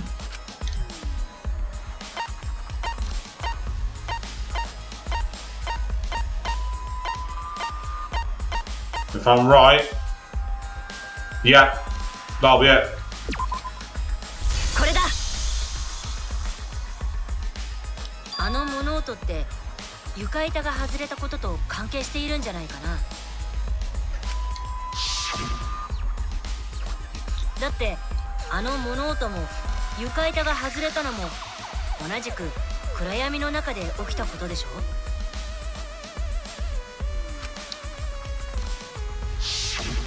ただ床板が外れただけであんな盛大な音がするかね。Not by itself, but with the right amount of force it would. 結構な衝撃音だったよね。Yes, it was, wasn't it, Shinguchi? 逆にそれだけの衝撃があったから床板が外れたって考えられるんじゃない？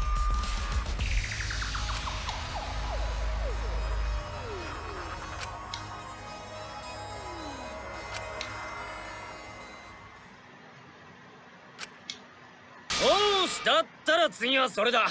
こういう時こそ俺らみんなで協力して考えるぞ。Back in the round again.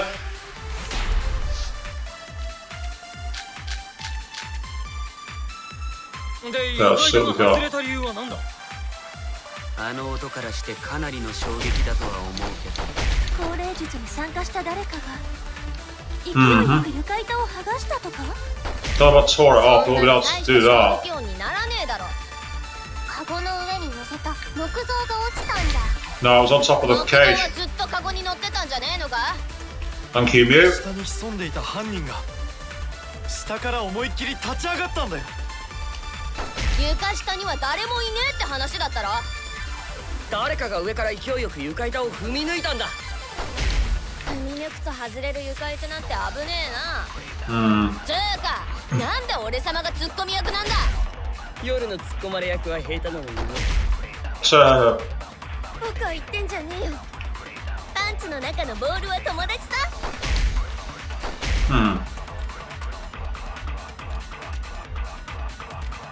What would have made a strong enough impact to knock the floorboard loose? で、床板が外れた理由は何だ？あの音。 What's that piece?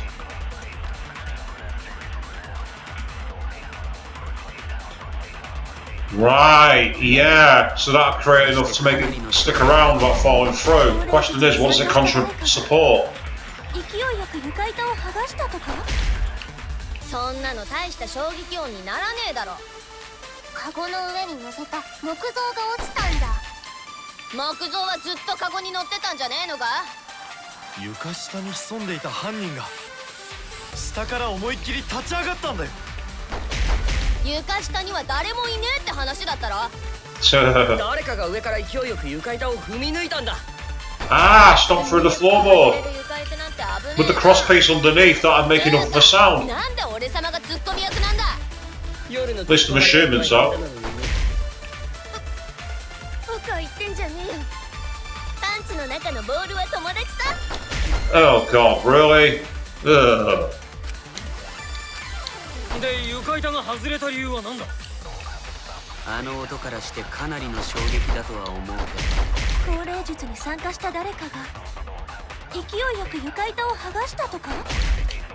そんなの大した衝撃音にならねえだろ。カゴの上に乗せた木像が落ちたんだ。木像はずっとカゴに乗ってたんじゃねえのか？床下に潜んでいた犯人が下から思いっきり立ち上がったんだよ。床下には誰もいねえって話だったろ。誰かが上から勢い。そ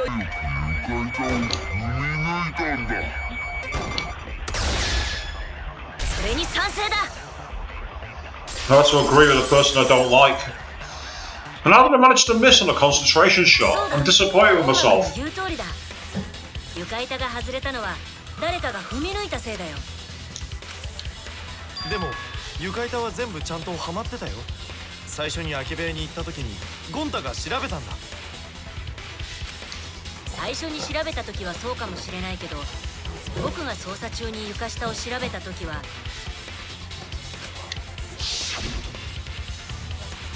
床板を支えている横木が1本だけ切断されていたんだ。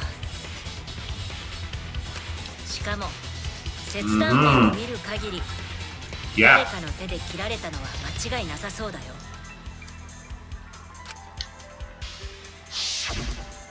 And because they directed where Tenko was crouched, that would mean they could make sure that she was crouched in a way so she'd be on the floorboard when they kicked it so it lodged up.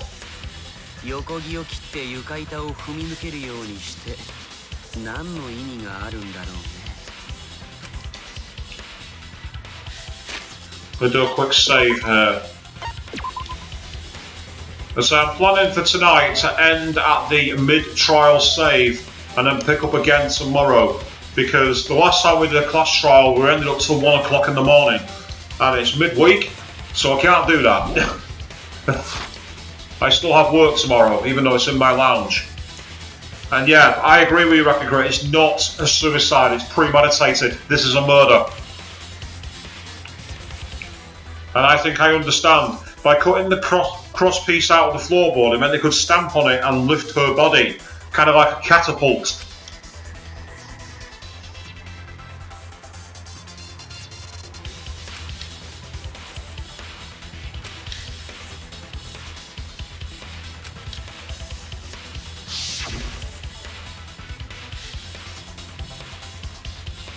Mm-hmm.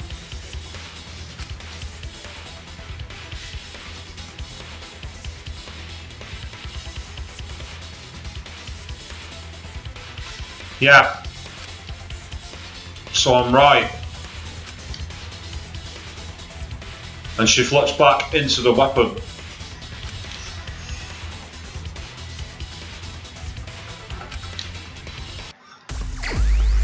Oh, we've got Hangman's Gambit. Right, give me a second. The flash spot is X and it's that. Okay. Oh, how many letters have we got here? What happened when the floorboard was stepped on?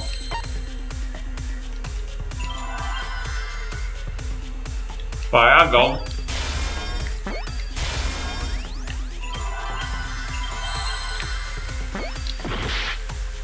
Oh. Yeah, seesaw. Seesaw is the first part. So what's the word afterwards?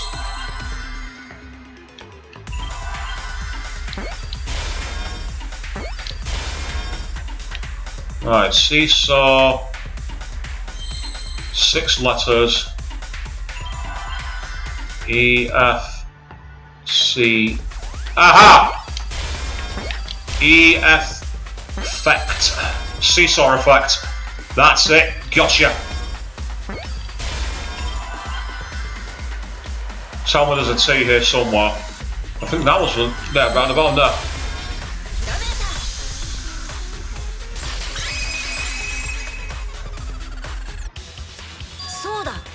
あの床板ってシーソーになっていたんじゃないかな。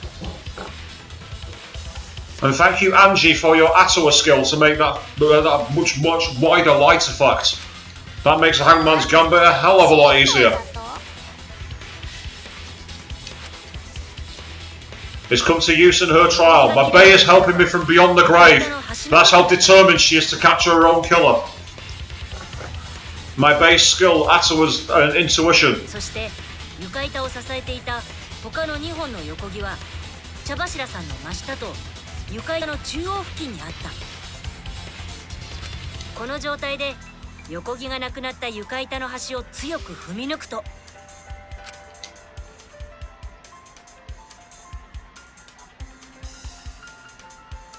真ん中の横木とカゴの縁が支点となってテコの要領で茶柱さんの下の床板が跳ね上がるんだ。そこに乗っている茶柱さんの体ごとね。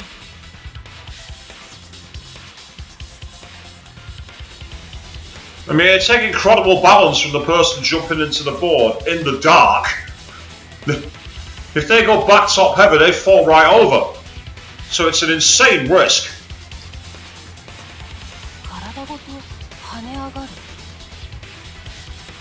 But the game agrees with me. And that right there in the middle where the dog is where the sickle is. 確かにシーソーみてえだけどよ。茶柱の体を跳ね上げてどうすんだ Because you don't take the weapon to the body, you take the body to the weapon. That's how she was killed. それじゃあ茶柱を殺すことはできねえぞ。あいつを殺した凶器は鎌なんだからな。でもこのシーソーの仕掛けを使えばカゴの中の茶柱さんを鎌で殺すことが可能になるんだよ。え？どうやって？犯人が茶柱さんを殺すためにシーソーの仕掛けを利用したとすると重要なのは鎌を仕掛けてあった場所だ。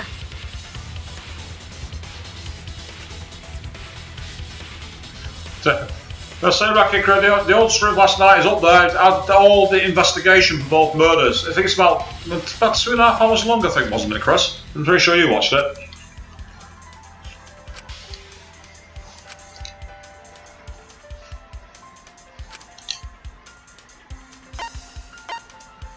Yeah, it was on top of the cage. そうだ。凶器の鎌を鉄かごの底に仕掛けるんだよ。刃だけを下に向けた状態でね。しかも仕掛けた鎌は I was right. 白い布 The をかぶせれば scorpion's tail. It's exactly what I said at the top of the stream.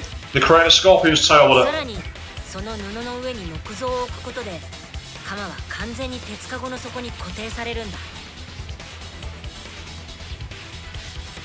ただ鎌にも厚みがあるから乗せた像はほんの少し傾くかもしれないけど、まああの木像くらいの重さがあれば問題なく固定できたはずだよ。そしてその状態でさっきのシーソーの仕掛けを作動させれば、跳ね上がった茶柱さんの体は鎌の刃が仕掛けられた鉄かごの底に押し付けられて、丸まった体勢の彼女の首筋にその鎌の刃が突き刺さってしまうんだ。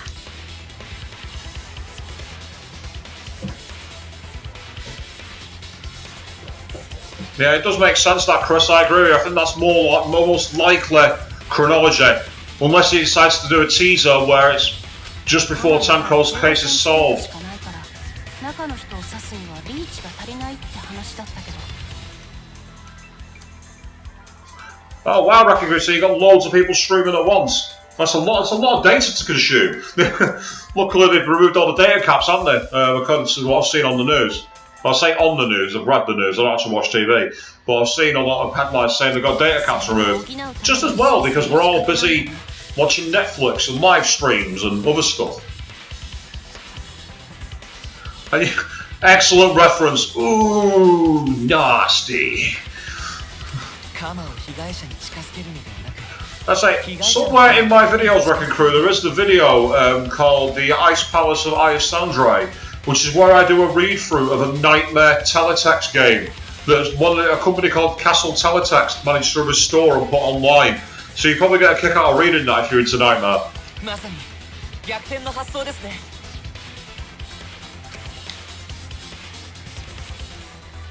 突拍子もねえ方法だが、それならカゴの中の茶柱を鎌で刺すことができるな。That's true, Chris. Yeah, a lot of them are reducing the quality. I've noticed that. But mine, as I say, at the moment is in full 1080p, assuming my computer is not melting. And so far, there's no sign of it being on fire. So fingers crossed, it hangs in there.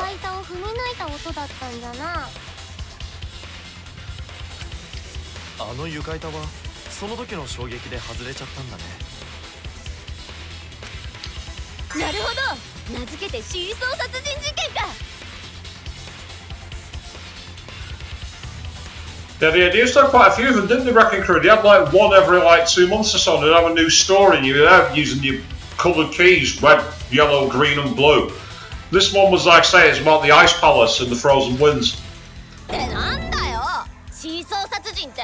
そんなめちゃくちゃな殺し方ありかよ。めちゃくちゃだからいいんだよ。これは殺し合いゲームなんだよ。逃げ延びるためには普通の殺し方じゃなくて、誰もが思い至らない殺し方にしないとね。I remember you used to have that teletext game. There was also Bambaboozler with his kind of like daily pub quizzes. I remember that one as well. I feel ancient thinking about teletext. Yeah, Chris. Back in the day, before the internet really took off, you get your news on teletext on TV, and they had games on there. And I've actually found an archive of one, very old-fashioned. And yeah, the old-fashioned sickle murder was a bit. I was thinking, yeah, it's a bit strange, but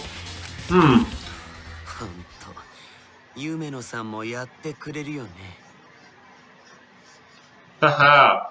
You're attacking Yumino, are you?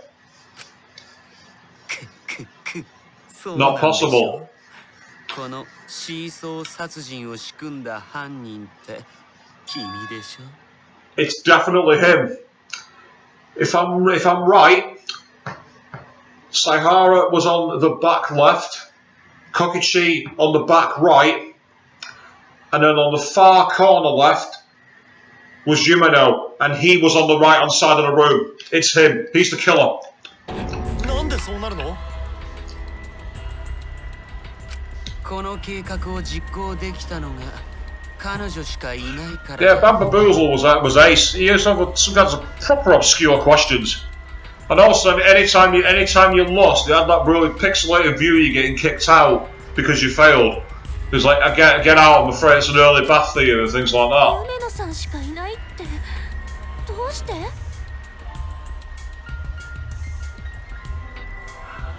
Oh wow, Ricky, you used to take jokes off teletext for your hospital radio show. Well, if you can get material from the public domain, you might as well do it. だってこのシーソー殺人を実行するには犯人は事前に現場で準備をしておく必要がある。 Ah, so you're trying to pin it on Yumino purely because she chose the route. 床下の横木を切っておくことですね。その上で犯人は被害者をその仕掛けがある部屋におびき寄せなければならない。夢野さん、君が降霊術をあの部屋でやることにしたのはそういう意図があったからなんだよね。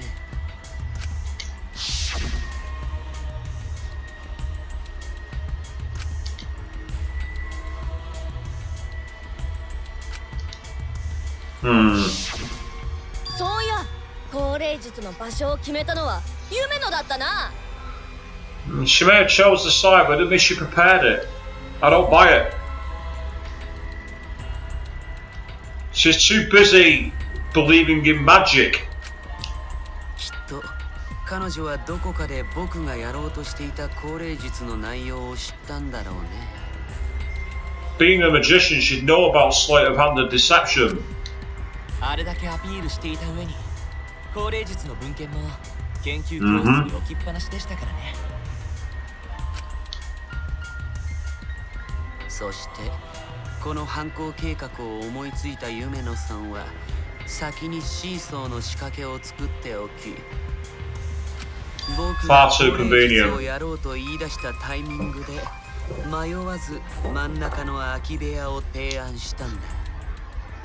そうやってまんまとあの部屋で降霊術をさせることに成功した君は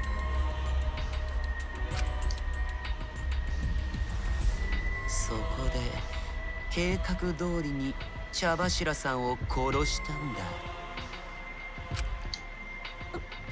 嘘でしょ。そんなことを夢野さんが? Well, Chris, you're marking out in the chat box there for Omgit still exists. Well, what still exists? What are you talking about?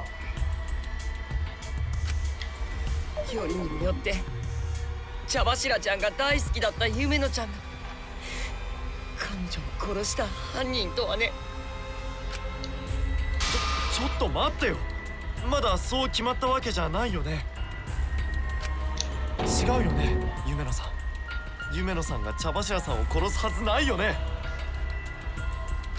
天子を殺す？うちが天子を殺したじゃと？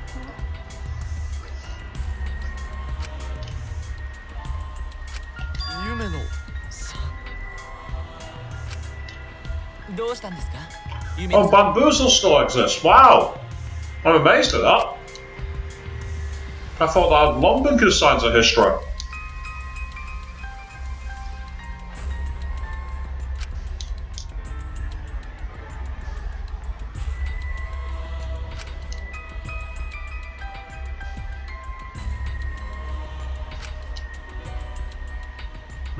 I don't buy it. Oh no! Oh! We're ending on a major cliffhanger here, people. Because the key question, It's been set up that Yumeno was the one who killed her friend. Now the question is that okay? Or is there another Blackened hiding in plain sight? I believe there is. I've already told you who I suspect, and I'm not changing my mind. Shinguji, I'm coming after you. That's for sure. But at that point, we're about halfway through the trial, and it's getting quite late. So we're going to say it's time to say goodnight. We're coming back for the second part of the trial, same time, same place tomorrow, 8 PM GMT on my YouTube channel. And boy, what a tease. Just when we thought we were going to solve one murder and leave it to come into the second one, Monokuma goes, not today. So thank you very much for watching, and I'll catch you all again tomorrow night. Goodbye, Nara.